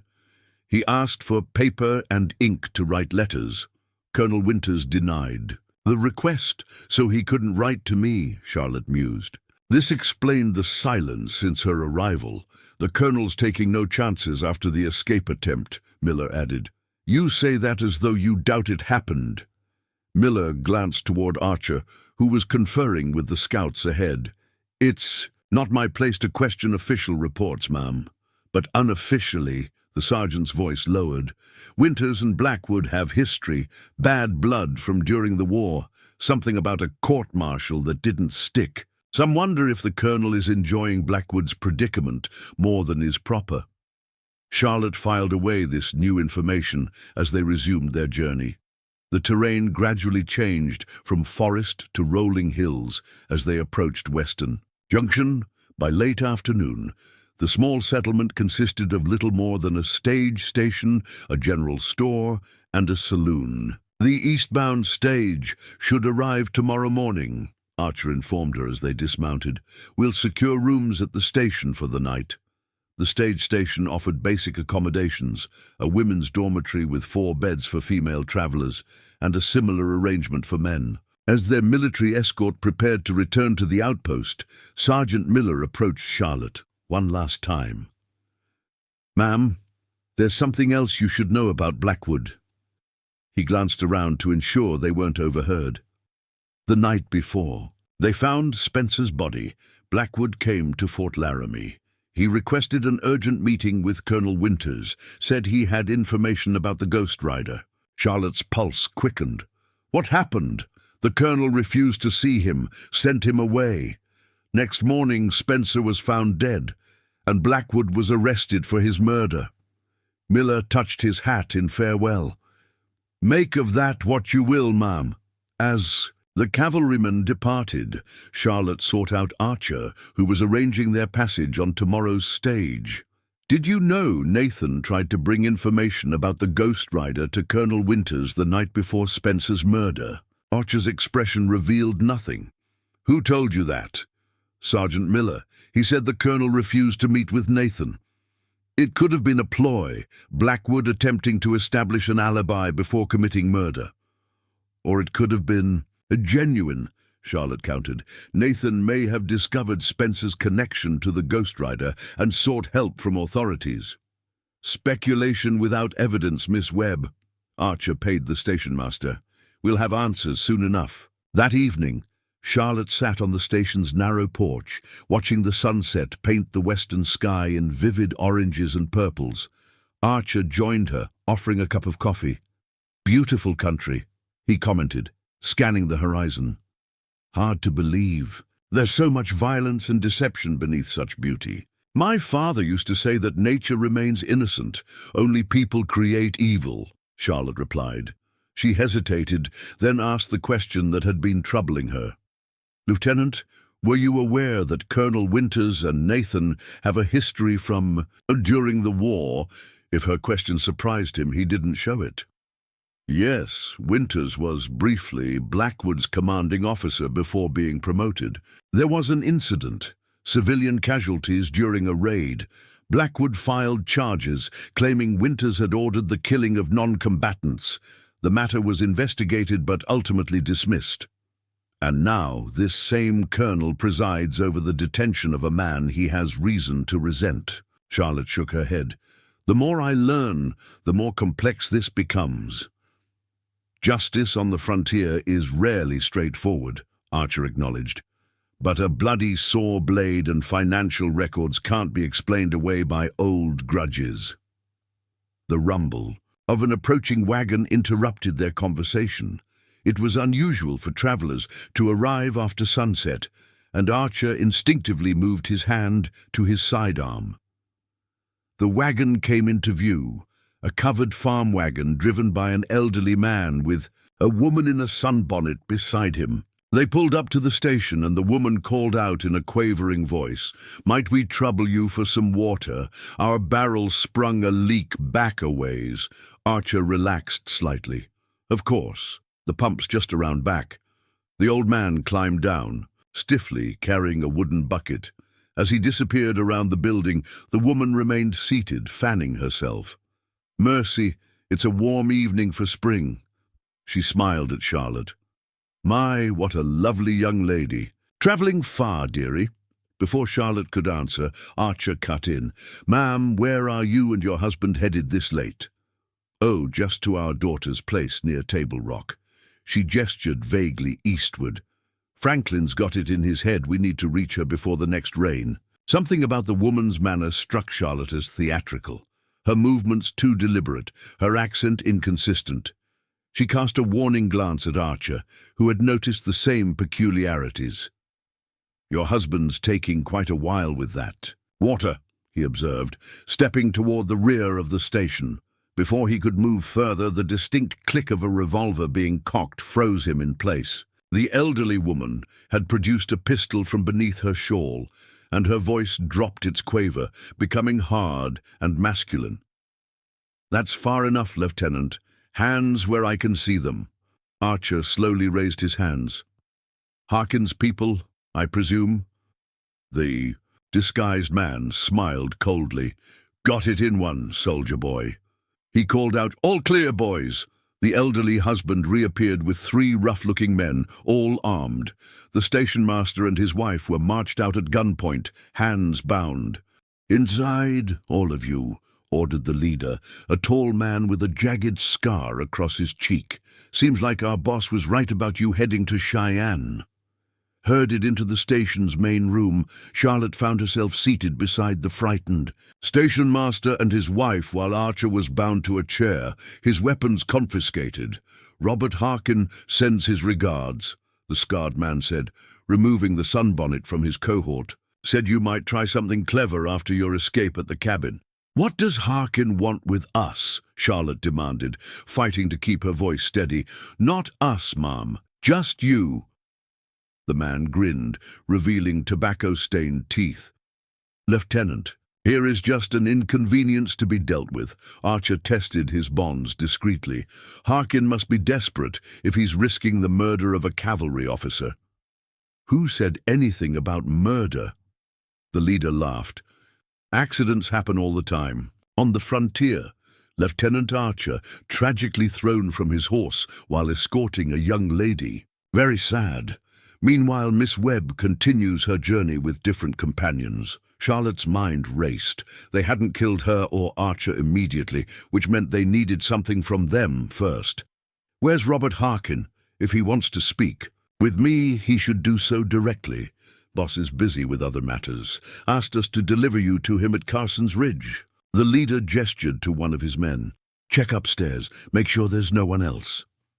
As the outlaw climbed the stairs, Charlotte caught Archer's eye. He gave an almost imperceptible nod toward his boot. Following his gaze, she noticed the handle of a small knife barely visible in a custom sheath. "I need to use the necessary," she announced, standing abruptly. The leader hesitated. "Madge, take her out back. Check her for weapons first." The man who had posed as the elderly woman holstered his gun and roughly patted Charlotte down, missing the small revolver Mrs. Patterson had given her, concealed in an inner pocket of her skirt. As they stepped onto the back porch, Charlotte stumbled deliberately, falling against her captor. "I'm sorry," she gasped. "It's been such a frightening ordeal." "Just be quick about your business," the man growled, gesturing toward the outhouse. Once inside the small structure, Charlotte worked quickly. She extracted Mrs. Patterson's revolver, checking that it was loaded. Through the slats in the wooden door, she could see Madge standing guard, looking bored and inattentive. Taking a deep breath, Charlotte fired through the outhouse door. The shot caught the outlaw in the shoulder, spinning him around with a howl of pain. She burst through the door, clubbing him across the temple with the revolver's barrel before he could recover. Inside the station, the shot had created instant chaos. Using the distraction, Archer had maneuvered his chair closer to the stove, where he was frantically sawing his bonds against a sharp edge of the metal. Charlotte crept along the side of the building, peering through a window. The leader was shouting orders, sending one man to check on Madge, while the other kept his gun trained on the station master and his wife. The back door opened, and the outlaw sent to investigate stepped out, gun drawn. Charlotte pressed herself against the wall, holding her breath. As he passed, she brought the revolver down hard on the back of his head. He crumpled without a sound. Taking his pistol, she now had 2 weapons. She considered her options. There were still 2 armed men inside, but the odds had improved. A sudden commotion from within the station told her Archer had freed himself. Gunshots echoed, followed by the sound of breaking furniture. Charlotte dashed to the front of the building, in time to see the 3rd outlaw running for the wagon. She fired twice, missing, but forcing him to dive for cover beneath the vehicle. Inside, she found Archer engaged in a brutal hand-to-hand struggle with the leader. The station master and his wife had taken refuge behind the counter, while the room itself was in shambles from the fight. The scarred man had Archer pinned against the wall, a knife inches from the lieutenant's throat. Without hesitation, Charlotte fired, the bullet grazing the outlaw's arm, his grip loosened just enough for Archer to drive a knee into his opponent's midsection and reverse their positions. "Check outside," Archer shouted as he subdued the leader with a series of punishing blows. Charlotte rushed to the door in time to see the last outlaw climbing onto the wagon, whipping the horses into motion. She fired the remaining shots from both pistols, but the wagon careened away into the gathering darkness. "One got away," she reported, returning to find Archer binding the unconscious leader with his own belt. "He'll bring reinforcements," Archer said grimly, blood streaming from a cut above his eye. "We need to leave immediately." The station master, finally freed, hurried to check on his wife. "There are fresh horses in the stable," he offered. "Take them. We owe you our lives." Within minutes, they had gathered their essential belongings and saddled 2 horses. The station master provided directions to an alternate route toward Cheyenne, a cattle trail that would add miles to their journey, but might allow them to avoid Harkin's men. "What about him?" Charlotte gestured to the trussed-up leader, now conscious and glaring murderously at them. "Lock him in the storeroom," Archer decided. "When the stage arrives tomorrow, the driver can take him to the nearest marshal." As they rode away from the station, the rising moon provided just enough light to follow the narrow trail. They pushed the horses as hard as they dared in the darkness, putting miles between themselves and the inevitable pursuit. "You handled yourself impressively back there," Archer said, when they finally slowed to rest the winded animals. "Most people would have frozen in fear." "Fear doesn't help solve problems," Charlotte replied, though her hands still trembled from the aftermath of violence. "My father taught me that. Your father sounds like a wise man. He is, I hope." Charlotte hadn't heard from him since his imprisonment 3 years ago. "He always maintained his innocence, just as Nathan does now. The difference is, I couldn't help my father. I might still be able to help Nathan if we can uncover the truth." Archer's expression softened in the moonlight. "Your loyalty is admirable, even if possibly misplaced." "It's not blind loyalty, Lieutenant. It's a determination to find the truth, wherever it leads."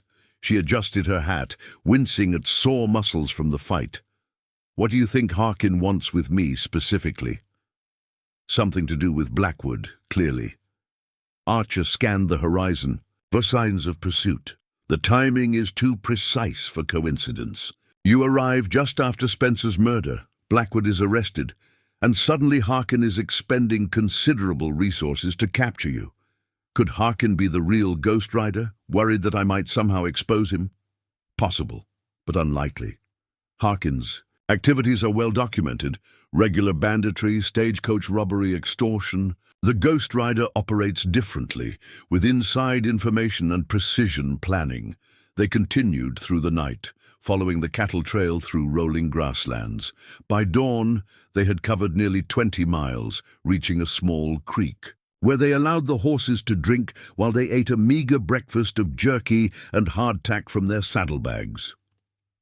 "If we maintain this pace, we could reach Cheyenne by tomorrow evening," Archer calculated, studying the rough map the station master had drawn for them. "And then what?" Charlotte asked. "Visit Lewis Baker at the asylum, then continue to Fort Laramie to finally meet Nathan?" "One step at a time," Archer counseled. "Baker may not be lucid enough to provide useful information." They rode in companionable silence for several hours, each lost in thought. The landscape gradually changed to more rugged terrain as they approached the foothills that marked the eastern boundary of the territory. By late afternoon, they spotted a plume of smoke in the distance, a small ranch or way station. Approaching cautiously, they discovered a modest homestead with a central cabin and several outbuildings. An older man stepped onto the porch, rifle ready but not aimed. "State your business," he called. "Travelers seeking shelter for the night," Archer replied. "Lieutenant Daniel Archer, 7th Cavalry, and Miss Charlotte Webb." The man lowered his weapon slightly. "Military, eh? Got papers to prove it?" Archer produced his identification, and after a moment's scrutiny, the homesteader nodded. "Joseph Callahan. The missus and I don't get many visitors out here. "You're welcome to the barn for the night." Mrs. Callahan, a slight woman with kind eyes, insisted they join the family for supper. Their teenage son Thomas stared openly at Charlotte, clearly unaccustomed to female visitors, while their daughter Mary, about 12, peppered Archer with questions about army life. "What brings you folks so far off the main trails?" Callahan asked as they ate a simple but hearty meal of rabbit stew. Archer and Charlotte exchanged glances, silently debating how much to reveal. "We're traveling to Cheyenne on military business," Archer said finally. "Had some trouble with Harkin's gang, so we're taking the less traveled route." Callahan nodded knowingly. "Harkin's been growing bolder since the flooding. Territorial authorities have their hands full with disaster relief, leaving outlaws to run unchecked." "Have you had trouble with them here?" Charlotte asked. "Not directly. We're too small to bother with, and I've got an arrangement with the Cheyenne. They watch our boundaries, keep troublemakers away." Callahan gestured toward a colorful blanket hanging on the wall, clearly a native gift. "Respect goes both ways. Out here." As the meal concluded, Mrs. Callahan offered Charlotte their daughter's room for the night, insisting she would be more comfortable there than in the barn. Archer would stay with Mr. Callahan in the main room, ready to respond to any trouble. Later, as Charlotte helped clear the dishes, Mrs. Callahan spoke quietly. "You two aren't just traveling on military business, are you? I see how he watches over you, like someone protecting precious cargo." Charlotte hesitated, then decided honesty might yield helpful information. "I came west as a mail-order bride. My intended groom is being held at Fort Laramie, accused of murder. We're trying to uncover the truth before his trial." Mrs. Callahan's eyes widened. "Mercy, that's quite a tale." She thoughtfully dried a plate thoughtfully. "You know, we had a visitor pass through about a month back, a woman heading to meet her intended husband in Silver Creek. She stayed the night, just like you." Charlotte's pulse quickened. "Was her name mentioned?" "Elizabeth. Elizabeth Graves. Pretty thing, but nervous. Said she was to marry a sawmill owner." Mrs. Callahan shook her head. "Never heard what became of her." "She disappeared," Charlotte said softly. "Between Cheyenne and Silver Creek." The older woman crossed herself. "Lord, have mercy, this territory devours the innocent. Did she say anything unusual? Anything that might help understand what happened to her? She showed me letters from her intended, spoke highly of him." Mrs. Callahan frowned, concentrating. "But there was something she mentioned he'd written about a surprise. Something important he'd discovered that would change their future together, just as Nathan had written to Charlotte in his final letter." The parallel was unmistakable. That night, lying in Mary Callahan's narrow bed beneath a handmade quilt, Charlotte reviewed all she had learned. The pieces of the puzzle were accumulating, but the complete picture remained elusive. Tomorrow, they would reach Cheyenne and hopefully speak with Lewis Baker, the broken survivor of the stagecoach massacre that had claimed Sarah Mitchell's life. Outside her window, she could hear Archer's measured footsteps as he patrolled the homestead perimeter, keeping watch. Despite the danger pursuing them, Charlotte felt a curious sense of purpose. She had come west seeking a husband, but had found instead a mystery that demanded resolution. Whatever awaited her in Cheyenne, and beyond at Fort Laramie, she was no longer the same woman who had stepped off the stagecoach into the mud of flood-ravaged Silver Creek. That woman had sought security and respectability. The person she was becoming sought truth and justice, regardless of the cost.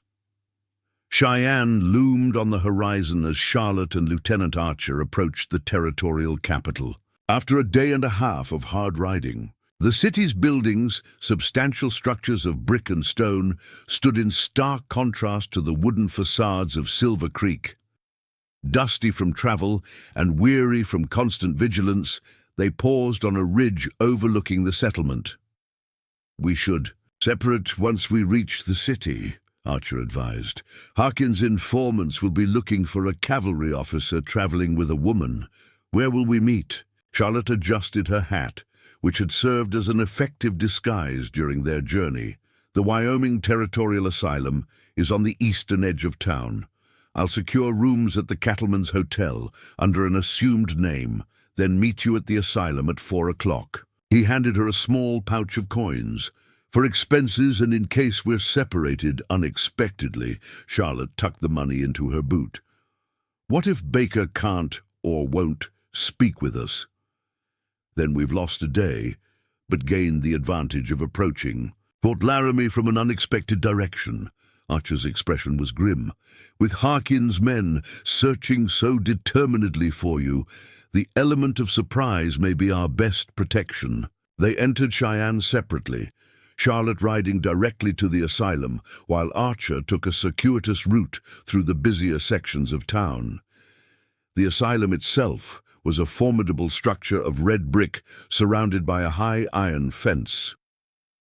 Its windows, though large, were barred, giving it the appearance of a prison rather than a medical facility. At the front desk, Charlotte encountered her first obstacle. The administrator, a pinch-faced man with wire-rimmed spectacles, refused to allow visitors without proper authorization. Mr. Baker sees no one except medical personnel, he insisted. Doctor's orders. Please, Charlotte pressed. I've traveled a great distance on a matter of life and death. Just 5 minutes with Mr. Baker could save an innocent man from hanging.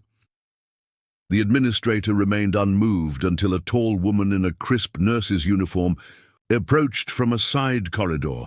Is there a problem, Mr. Peterson? Her voice was authoritative, though not unkind. This young lady is attempting to visit Louis Baker. I've explained our policies regarding his care. The nurse studied Charlotte with shrewd eyes. I'm head nurse Sullivan. Why do you wish to see Mr. Baker? Charlotte made a swift decision to be completely honest. My name is Charlotte Webb. I came west to marry Nathan Blackwood, who now stands accused of murder and possibly of being the Ghost Rider bandit. Louis Baker is the only survivor of a stagecoach massacre attributed to the Ghost Rider 5 years ago. Nurse Sullivan's eyebrows rose fractionally.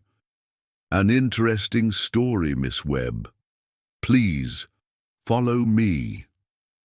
To the administrator's evident surprise, the nurse led Charlotte through a locked door into a corridor lined with offices. Once private, she spoke in lowered tones. Mr. Baker is under my direct care. He suffers from severe trauma that has left him largely non-verbal and often unresponsive. However, she hesitated, there have been moments of lucidity, particularly when triggered by certain words or images. Have you tried asking him about the stagecoach attack? Charlotte inquired. Many times. He becomes agitated, sometimes violent. The nurse's expression softened slightly, but you should know that Mr. Baker has one possession he guards jealously, a pocket watch he somehow managed to conceal during the attack. It's damaged, stopped at the precise moment the stagecoach was ambushed. May I see him? 5 minutes only, and I must remain present. Nurse Sullivan led Charlotte deeper into the facility, through wards of varying security. They finally reached a small private room with a single window overlooking an enclosed garden. Louis Baker sat in a chair facing the window, a blanket across his knees despite the mild day. He was younger than Charlotte had expected, perhaps 35, but his vacant expression and prematurely grey hair aged him considerably. His hands moved continually, turning and adjusting something she couldn't see. Mr. Baker, Nurse Sullivan said gently, you have a visitor today. No response, not even a flicker of acknowledgement. My name is Charlotte Webb, she tried, moving slowly into his field of vision. I'd like to ask you about the stagecoach to Dawson's Creek, about Sarah Mitchell. At the name, Baker's hands stilled. The object he'd been fidgeting with became visible, a silver pocket watch, its case dented and its crystal cracked. Sarah, he whispered, his voice rusty from disuse. Pretty Sarah with the blue ribbons. Charlotte knelt beside his chair, encouraged by this response. Yes, Sarah Mitchell. She was on the stagecoach with you when it was attacked. Do you remember the attack, Mr. Baker? His eyes, previously unfocused, sharpened momentarily. Stopped us at the narrow pass. 3 men with bandanas. The driver tried to run the horses, but they shot him. His breathing quickened. Made us get. Outlined us up. The Ghost Rider, Charlotte prompted. Did you see him? Baker's gaze slid away, back to the watch in his hands. Ghost Rider doesn't exist. Charlotte exchanged a glance with Nurse Sullivan, who nodded encouragement. What do you mean, Mr. Baker? The Ghost Rider was responsible for the attack. No Ghost Rider. Just men. Just greedy men. Baker's fingers traced the watch's cracked face. He took her aside, said he recognized her. Charlotte leaned closer. Who? Took Sarah aside? Man in charge. No bandana like the others. Said he knew her, called her by name. Baker suddenly gripped Charlotte's wrist with surprising strength. Not her real name, though. Called her Rebecca. Rebecca? Charlotte repeated, confused. But her name was Sarah. She got scared when he called her that. Started crying, begging. Baker released Charlotte's wrist, retreating again into himself. Then the shooting started.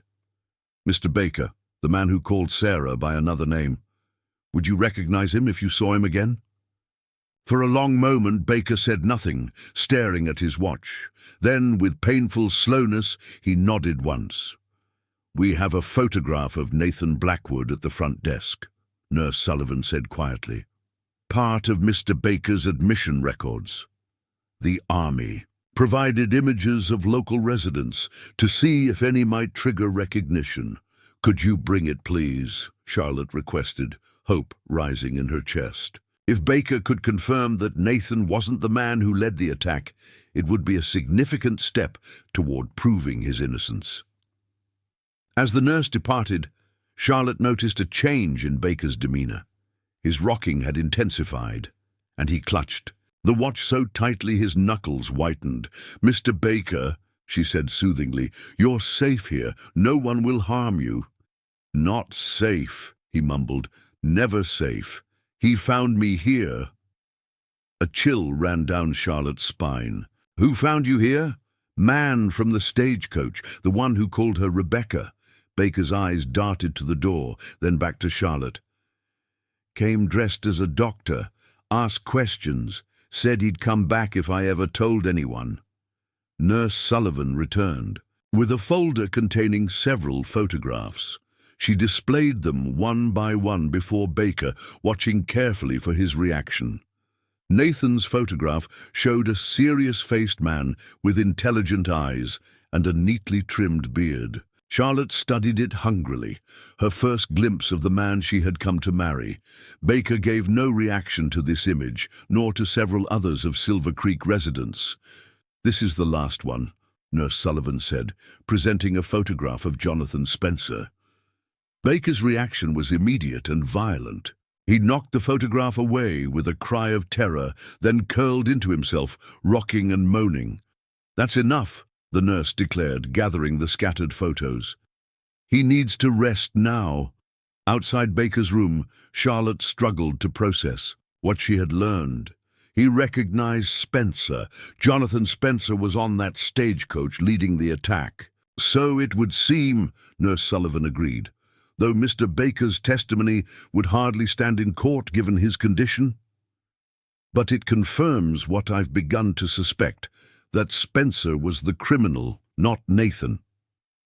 Charlotte paced the narrow corridor. Spencer must have been the Ghost Rider all along, using the sawmill partnership to launder his stolen money, just as Mrs. Spencer claimed Nathan was doing. Then why kill Spencer? A familiar voice asked. Charlotte turned to find Lieutenant Archer approaching, having changed from his travel-worn clothes into civilian attire that effectively disguised his military bearing. Lieutenant, how did you find me so quickly? Cheyenne. Isn't that large? And an Eastern woman asking about the Ghost Rider draws attention. His expression was troubled. "I overheard your conversation. If Spencer was the Ghost Rider, as Baker's reaction suggests, then who killed him, and why frame Blackwood?" "Someone who knew his secret and wanted him eliminated," Charlotte reasoned. "Someone who perhaps wanted to take over his operation. Or someone who wanted revenge for the stagecoach massacre," Archer suggested, his voice tight. "If Blackwood discovered Spencer was responsible for killing my sister and those other passengers—" Nurse Sullivan interrupted this speculation. "I believe there's something else you should see before you leave." She led them to her office, where she unlocked a cabinet and removed a medical file. "This is Mr. Baker's complete record. There's a detail that may interest you." She opened the file to reveal the admission documentation. Louis Baker was brought to the asylum by Jonathan Spencer and his wife Martha. They claimed to have found him wandering near their property and recognized him as the missing passenger. "From the stagecoach attack, they brought him here," Charlotte asked incredulously, "the very man who could identify Spencer as the attacker?" By then, his trauma had rendered him essentially non-verbal, the nurse explained, and the Spencers were considered respected citizens. Jonathan was establishing his mercantile business in Silver Creek, and Martha was active in territorial social circles. "The perfect cover," Archer muttered. "Keep Baker institutionalized, where his ravings would be dismissed as lunacy if he ever did speak. Meanwhile, Spencer continues his double life as a respected businessman and Ghost Rider." Charlotte suddenly remembered something. "Nurse Sullivan, has Martha Spencer visited Baker recently?" "As a matter of fact, yes. She comes quarterly to check on his condition and provide funds for his continued care. Her last visit was approximately 3 weeks ago. The timing aligned perfectly with Spencer's murder and the subsequent arrest of Nathan Blackwood. We need to get to Fort Laramie immediately," Charlotte decided. "Nathan may have discovered Spencer's true identity and confronted him. If so, he's not guilty of murder, but of defending himself against a dangerous criminal." Archer nodded. "We'll leave at first light tomorrow. We can be at the fort by nightfall if we push hard." As they thanked Nurse Sullivan and prepared to depart, an orderly rushed into the office, his expression alarmed. "Nurse Sullivan, there are armed men at the front entrance demanding to see a woman matching this lady's description. Mr. Peterson is trying to delay them, but they've threatened to search the premises by force." Harkin's men had found them once again. Archer immediately moved to the window, assessing potential escape routes.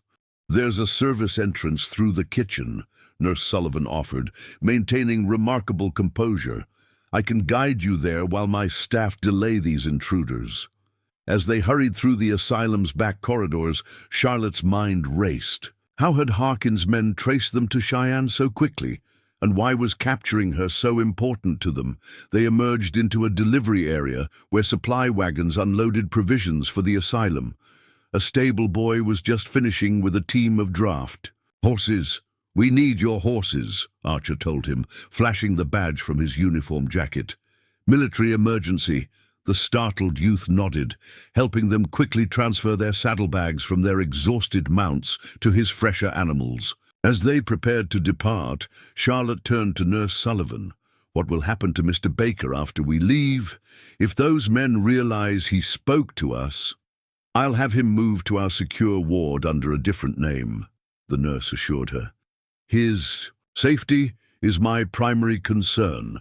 With hasty thanks, they mounted and rode away from the asylum, taking a roundabout path to avoid the main entrance where Harkin's men presumably waited.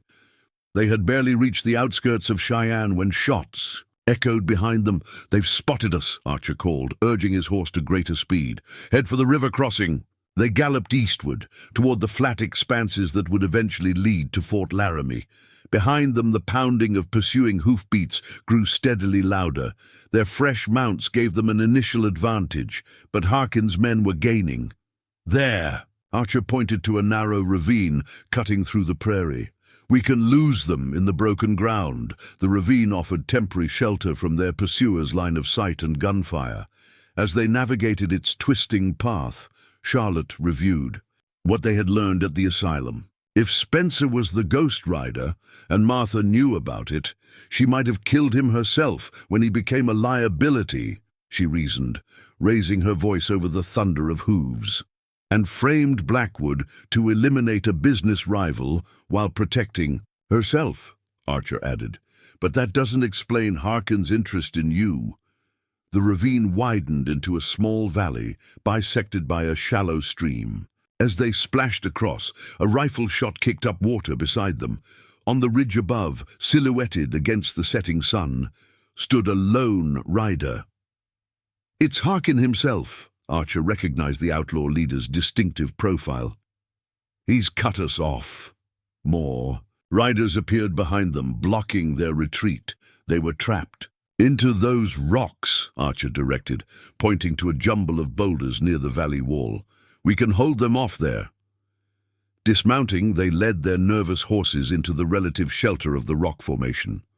Archer's military training was evident as he swiftly assessed their defensive position and distributed their limited ammunition. We've got maybe 20 cartridges between us, he calculated grimly. Not enough for an extended firefight. Charlotte checked Mrs. Patterson's revolver, now reloaded.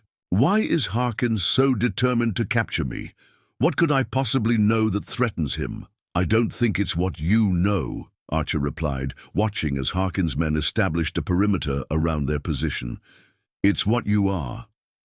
What I don't understand. You're the third mail-order bride summoned by Blackwood. The first declined, the second disappeared. You're the only one who made it to Silver Creek. Archer's expression was troubled. What if the brides themselves were never the point? What if it was what they might be carrying? Charlotte remembered Harkin's words during their first encounter. The mail-order bride is our ticket to ensuring his cooperation. You think Nathan was using mail-order brides to transport something? The idea seemed ludicrous. What could I possibly have that would interest both Nathan and Harkin? I don't know. But Martha Spencer asked if you brought valuables with you, heirlooms, securities. Archer peered cautiously around a boulder. Maybe that's what this is about. Not you personally, but something you were unknowingly meant to deliver. A voice called from beyond their shelter. Miss Webb, Lieutenant Archer, there's no need for bloodshed. I just want to talk.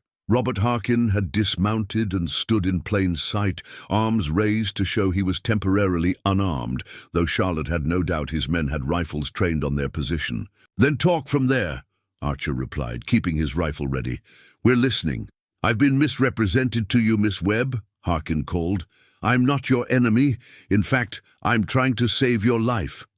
By sending armed men to abduct me, Charlotte retorted incredulously. A regrettable necessity. You're in grave danger, but not from me. Harkin took a step closer. Martha Spencer is not who she claims to be. She and her husband were not simply business partners with Blackwood. They were conspirators. The Ghost Rider operation was their joint enterprise. You're lying, Archer called. Baker identified Spencer as the man who led the stagecoach attack. Of course he did. Because Spencer was there, doing exactly what his wife instructed him to do. Harkin's voice carried conviction. Martha Spencer is the true mastermind. She plans every robbery, coordinates the intelligence gathering, manages the financial side. Spencer was her lieutenant, and Blackwood their unwitting facade. Charlotte and Archer exchanged glances. Could it be true? The possibility had never occurred to them. When Blackwood discovered their operation, he threatened to expose them. Harkin continued. Martha killed Spencer to silence him, then framed Blackwood. And now she's hunting you, Miss Webb, because you carry the only evidence that could exonerate Blackwood and implicate her. I carry nothing, Charlotte insisted. I brought only personal belongings from Boston. Check your mother's locket, Harkin suggested. The one you wear always. Blackwood sent it to you, didn't he? A family heirloom he wanted you to have before your arrival. Charlotte's hand flew to her throat, where the silver locket had indeed hung since leaving Boston. How could you possibly know about this? Because Martha Spencer has been searching for it desperately. She's already been killed for it once. With trembling fingers, Charlotte removed the locket. It had been a gift from Nathan, arriving in a package just days before her departure. His note had called it a family treasure he wanted her to wear on their wedding day. "Open it," Harkin urged. "Not the obvious compartment with the photographs. The hidden one." Charlotte had assumed the locket contained only the small pictures of Nathan's parents, but now, examining it closely, she discovered a barely perceptible seam along the edge. When pressed, a third compartment opened, revealing a tightly folded piece of paper. Unfolding it carefully, she found herself looking at a list of dates, locations, and names. A record of the Ghost Riders operations spanning 5 years, with amounts and accomplishment notes in a feminine handwriting. That's Martha Spencer's record of every major robbery, including the stagecoach that killed Sarah Mitchell, Harkin explained. Blackwood found it among Spencer's papers and realized the truth. He sent it to you for safekeeping, knowing he was in danger but not knowing who to trust locally. "Why would you care about exposing the Ghost Rider?" Archer demanded suspiciously. "You're an outlaw yourself." "The Ghost Rider's operation has cast suspicion on every bandit in the territory, bringing increased military patrols and bounty hunters. Bad for business." Harkin smiled thinly. "And I have personal reasons. My younger brother was on that stagecoach with Sarah Mitchell and the others. He wasn't listed among the dead because no one knew he was traveling under an assumed name. Martha. Spencer's operation took him from me." The revelation stunned them both into momentary silence. Finally, Charlotte spoke. "If what you say is true, why did Nathan attempt to escape from Fort Laramie? Why attack a guard?" "He didn't," Harkin replied. "That was Martha's fabrication. She has influence at the fort. Her cousin is married to Colonel Winters. The escape attempt was likely an attempt on Blackwood's life disguised as a security incident. The pieces were aligning with disturbing coherence. Martha Spencer's convenient arrival at the outpost, her abrupt departure, her visit to Baker shortly before Spencer's murder, all suggested a calculated mind conducting a complex operation. "We need to get this evidence to Fort Laramie immediately," Charlotte decided, "before Martha can arrange another incident involving Nathan." "My men and I will escort you," Harkin offered. "You'll never reach the fort alone, not with Martha's people watching every approach." Archer's expression hardened. "And walk directly into your trap?" "I think not." "Lieutenant," Charlotte said quietly, "I believe him. Everything he's said aligns with what we've discovered." "It's too convenient," Archer argued. "He could have fabricated this entire story." "Then why not simply take the locket when his men had us surrounded at the station?" Charlotte countered. "He couldn't have known about the hidden compartment unless he was telling the truth." After tense negotiation, they reached a compromise. Harkin and 2 men would accompany them to Fort Laramie, while the rest of his gang maintained a visible presence elsewhere to divert attention from their approach. At the first sign of betrayal, Archer would not hesitate to shoot Harkin. As they prepared to ride through the gathering darkness, Charlotte carefully refolded the damning document and secured it in the locket around her neck. The man she had traveled thousands of miles to marry remained a mystery in many ways, but one thing had become clear. Nathan Blackwood was fighting a dangerous conspiracy, and he had entrusted her with the means to expose it. Fort Laramie lay a day's ride ahead, and with it, the confrontation that would either vindicate Nathan or confirm his guilt. Either way, Charlotte was determined to uncover the complete truth, no matter the personal cost.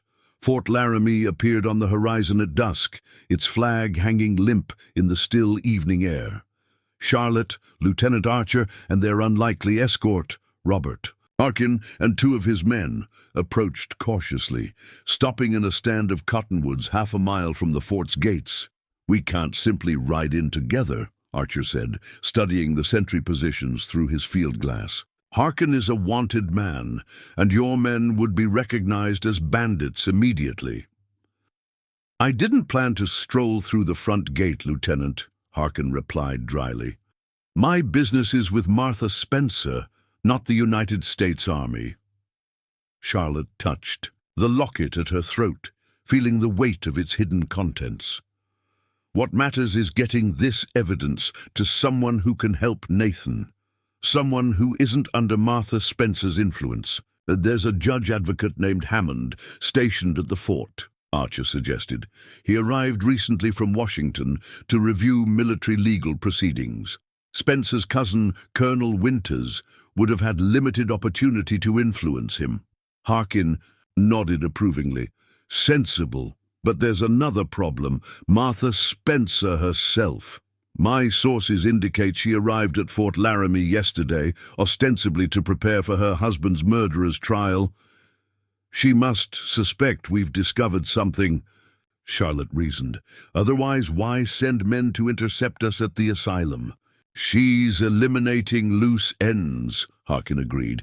"Baker was one, you're another. And Blackwood is undoubtedly the most pressing threat to her operation." A plan emerged through careful negotiation. Archer would enter the fort openly, his military credentials ensuring access. He would locate Judge Advocate Hammond and arrange a private meeting away from Colonel Winters' oversight. Charlotte would remain hidden until summoned, avoiding Martha Spencer's notice. Harkin and his men would establish positions around the fort, prepared to intervene if complications arose. As darkness fell completely, a new concern surfaced. "There's unusual activity at the fort," Archer observed through his glass. "Extra sentries, patrols along the perimeter. Something's happened." "Or about to happen," Harkin suggested grimly. "We may be running out of time." Charlotte made a swift decision. "I'm coming with you, Lieutenant. We'll request an immediate audience with Judge Hammond, presenting ourselves as having urgent evidence regarding the Blackwood case." "It's risky," Archer cautioned. "If Martha Spencer sees you—" "She may have already made her move against Nathan," Charlotte countered. "We can't afford delay."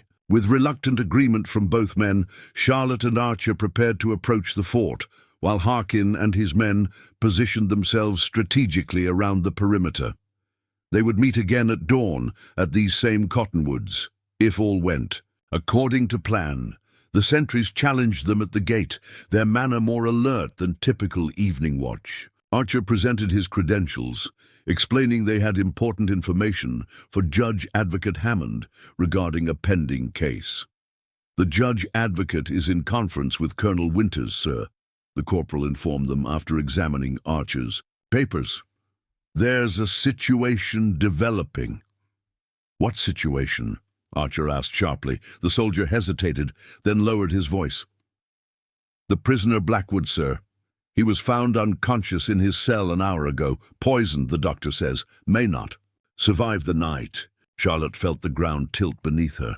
They were too late. Martha Spencer had already acted. "We need to see him immediately," she insisted, stepping forward. "I'm his fiancée, and I have information vital to his case."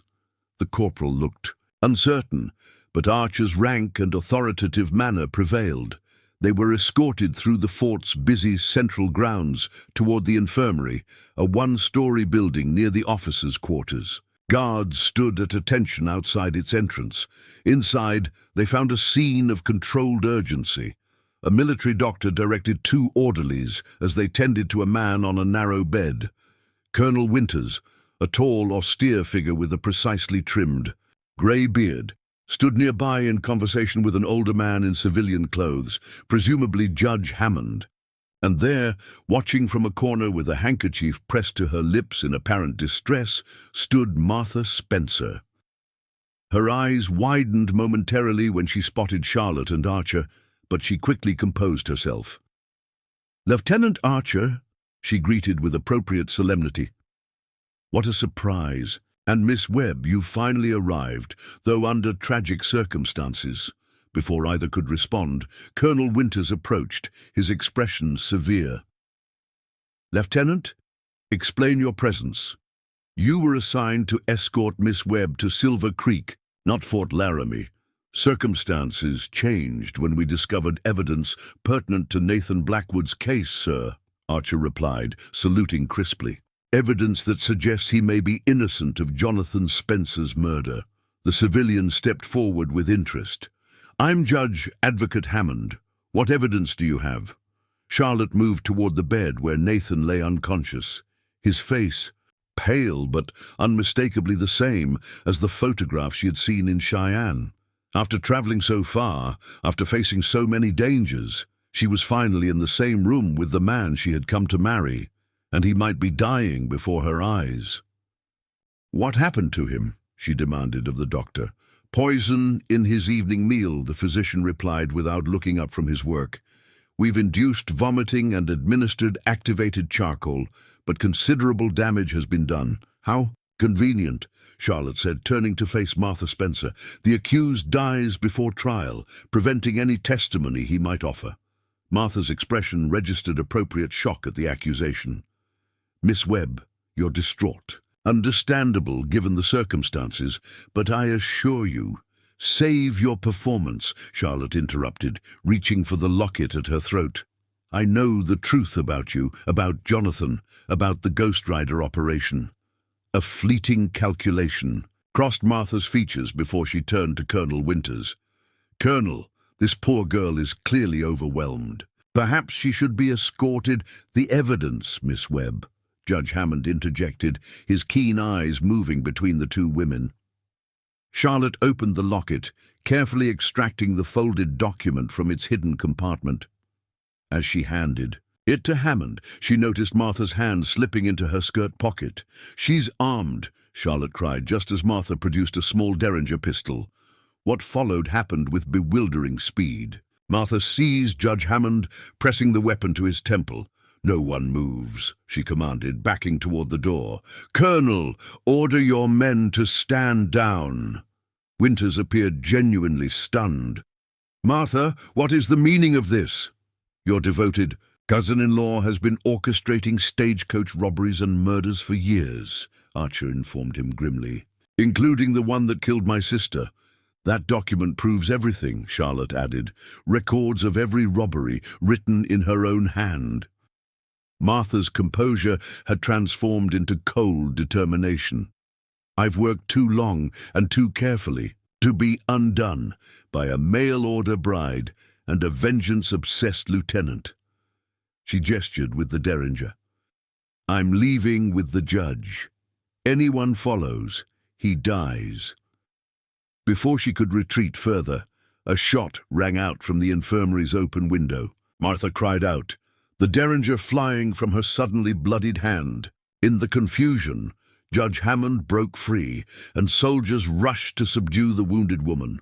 At the window, a familiar figure appeared briefly.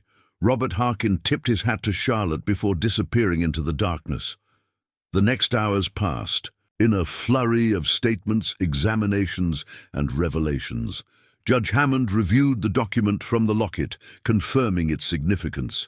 Colonel Winters, shaken by his cousin-in-law's treachery, ordered a complete investigation into her activities, including her influence over Fort personnel. Under a doctor's care for her wounded hand, Martha Spencer eventually confessed to orchestrating both Jonathan's murder and the attempt on Nathan's life, realizing the evidence against her was insurmountable. Throughout it all, Charlotte remained by Nathan's bedside, watching for any sign of improvement. The doctor had cautious optimism by morning. The poison had been administered in a smaller dose than intended, diluted by the stew in which it had been served. As dawn approached, Charlotte remembered her agreement to meet Harkin at the Cottonwoods. She slipped away briefly, finding Lieutenant Archer already conferring with the outlaw leader in the pale morning light. "Blackwood will recover," Archer was saying, "and Martha Spencer is in custody, facing charges for multiple murders." "Good," Harkin nodded with satisfaction. "My brother can rest easier now." You saved Judge Hammond's life, Charlotte acknowledged. Why risk exposure that way? Harkin's smile was tinged with irony. Perhaps I'm developing a conscience in my advancing years, Miss Webb. More likely, I recognize that Martha Spencer's operation being attributed to the mythical Ghost Rider has made my own business considerably more difficult. He mounted his horse with fluid grace. Best we part ways now. I've arranged a temporary truce with the law, but it won't last beyond sunrise. As Harkin and his men rode away, Charlotte turned to Archer. Will you pursue them? Not today, he decided. Harkin may be an outlaw, but today he served justice better than the law itself managed to do. His expression softened as he studied her face. You should return to Blackwood. The doctor thought he might regain consciousness this morning. Back in the infirmary, Charlotte found Nathan stirring fitfully, his color marginally improved. She dampened a cloth and gently bathed his forehead, studying the face she had imagined for so many months. The reality was more careworn than his photograph had suggested. Lines of worry etched around his eyes and mouth, but she could see in his features the thoughtful intelligence that had shone through his letters. His eyes opened suddenly, focusing on her with momentary confusion before recognition dawned. Charlotte. His voice was barely a whisper. Yes, she confirmed, emotion tightening her throat. I'm here. You found it, he murmured. In the locket. I wasn't sure the message would reach you. It did. Martha has been arrested. She confessed to killing Jonathan and trying to poison you. Relief washed over Nathan's features. I discovered their operation by accident. Financial discrepancies in the sawmill books. When I confronted Jonathan, he admitted everything, wanted me to join them. His voice strengthened slightly. When I refused and threatened to expose them, Martha killed him and framed me. I knew she'd destroy any evidence I tried to give to authorities directly. So you sent it to me, hidden in a family heirloom. Charlotte took his hand gently. A significant risk, entrusting such evidence to a woman you'd never met. A ghost of a smile touched his lips. Your letters revealed your character, Charlotte. Your intelligence, your resilience. After your family's misfortunes, I knew if anyone could navigate the danger and uncover the truth, it would be you. His expression sobered. Though I never intended to place you in such peril. Over the following days, as Nathan's strength gradually returned, the full story emerged. Martha Spencer had orchestrated the Ghost Rider operation for years, using her social connections to gather intelligence about valuable shipments, and her husband's business acumen to launder the proceeds. When Nathan discovered their scheme, Martha murdered Jonathan to prevent him from confession under pressure, then framed Nathan for the crime. The flooding of Silver Creek had been an unexpected complication in her plans, preventing Charlotte's direct arrival and necessitating Lieutenant Archer's involvement. But Martha had adapted, using her connection to Colonel Winters to monitor developments at Fort Laramie while sending hired guns to intercept Charlotte before she could receive Nathan's hidden message. She never expected you to persist through so many obstacles, Nathan told Charlotte as they sat together in the fort's garden during his convalescence. Most would have turned back after finding Silver Creek destroyed. I'm not easily deterred. Once I've made a commitment, Charlotte replied, watching a butterfly land briefly on a late spring blossom. Nathan's expression grew serious. Our circumstances have changed dramatically from what I described in my letters. The sawmill is gone, the town decimated. I have no home to offer you, nothing but uncertainty. Are you attempting to release me from our arrangement? Charlotte asked directly. I'm offering you freedom to choose a different path. One less complicated by the shadows of recent events. She considered this for a moment. When I responded to your advertisement, I sought security and respectability after my family's disgrace. What I found instead was danger, deception, and the opportunity to right terrible wrongs. Hardly what you bargained for, Nathan observed. Perhaps not. But through it all, I discovered strengths I didn't know I possessed and formed bonds I hadn't anticipated. Her gaze flickered toward Lieutenant Archer, who stood speaking with Judge Hammond across the garden. The journey changed me, Nathan. I'm not the same woman who boarded that stagecoach in Boston. I can see that, he acknowledged. The question remains, what do you want now, Charlotte? It was a fair question, one she had pondered during the quiet hours at his bedside. I want to rebuild, she said finally. Not necessarily what was lost, but something new from the foundations that remain. As Nathan recovered, plans began to take shape. The territorial governor, upon reviewing the evidence of Martha Spencer's crimes, arranged for compensation to the victims of the Ghost Rider robberies, including funds to help rebuild Silver Creek. Nathan's name was officially cleared, and his property rights restored, including his claim to the water resources disputed by Victor Reynolds. Lieutenant Archer, his long quest for justice for his sister finally resolved, requested reassignment to the cavalry unit responsible for overseeing the region's recovery from the flooding. His experience with both military operations and local dynamics made him an ideal choice to coordinate between Army engineers and civilian reconstruction efforts. 3 weeks after their dramatic arrival at Fort Laramie, Charlotte and Nathan stood on a bluff overlooking what remained of Silver Creek. New construction had already begun, the distant sounds of hammers and saws carrying on the summer breeze. The Army Corps of Engineers had established a camp nearby, planning improvements to prevent future flooding. Reynolds has sold his holdings and left the territory, Nathan informed her. The new owner is more amenable to sharing water resources, equitably. And the sawmill? Charlotte asked. The foundation survived. With the compensation funds and a loan from the Territorial Bank, rebuilding is possible. Nathan studied her profile, his expression cautious. If that's still what you want. Charlotte considered the scene below, the destruction and renewal happening simultaneously. I came west seeking a husband and a home, she reflected. Found neither in the conventional sense, yet discovered something perhaps more valuable. And what is that? Nathan asked softly. Purpose, connection, the opportunity to help create something meaningful from devastation. She turned to face him directly. I still believe in the person revealed in your letters, Nathan, a thoughtful man building something worthwhile.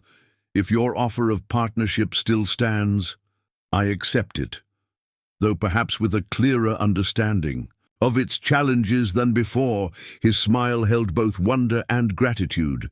The offer stands, Charlotte, though I warn you, it may be months before we have proper walls and a roof. Fortunately, I've become quite adaptable, she replied, with a smile of her own. As summer progressed into fall, Silver Creek gradually rose from its ruins. The rebuilt sawmill, smaller but more efficient than its predecessor, began producing lumber for the town's reconstruction. Charlotte established a school in a tent while the proper building was under construction, putting her education to use teaching the children who had remained or returned with their families. Lieutenant Archer became a frequent visitor, ostensibly to monitor recovery progress, but increasingly to spend time with Charlotte and Nathan. The shared experiences and dangers had forged a friendship that transcended their initial suspicions of one another. I've received new orders, Archer announced one evening as they sat on the porch of Nathan and Charlotte's newly completed cabin. I'm being transferred to Fort Riley in the spring. We'll miss your counsel, Nathan said sincerely.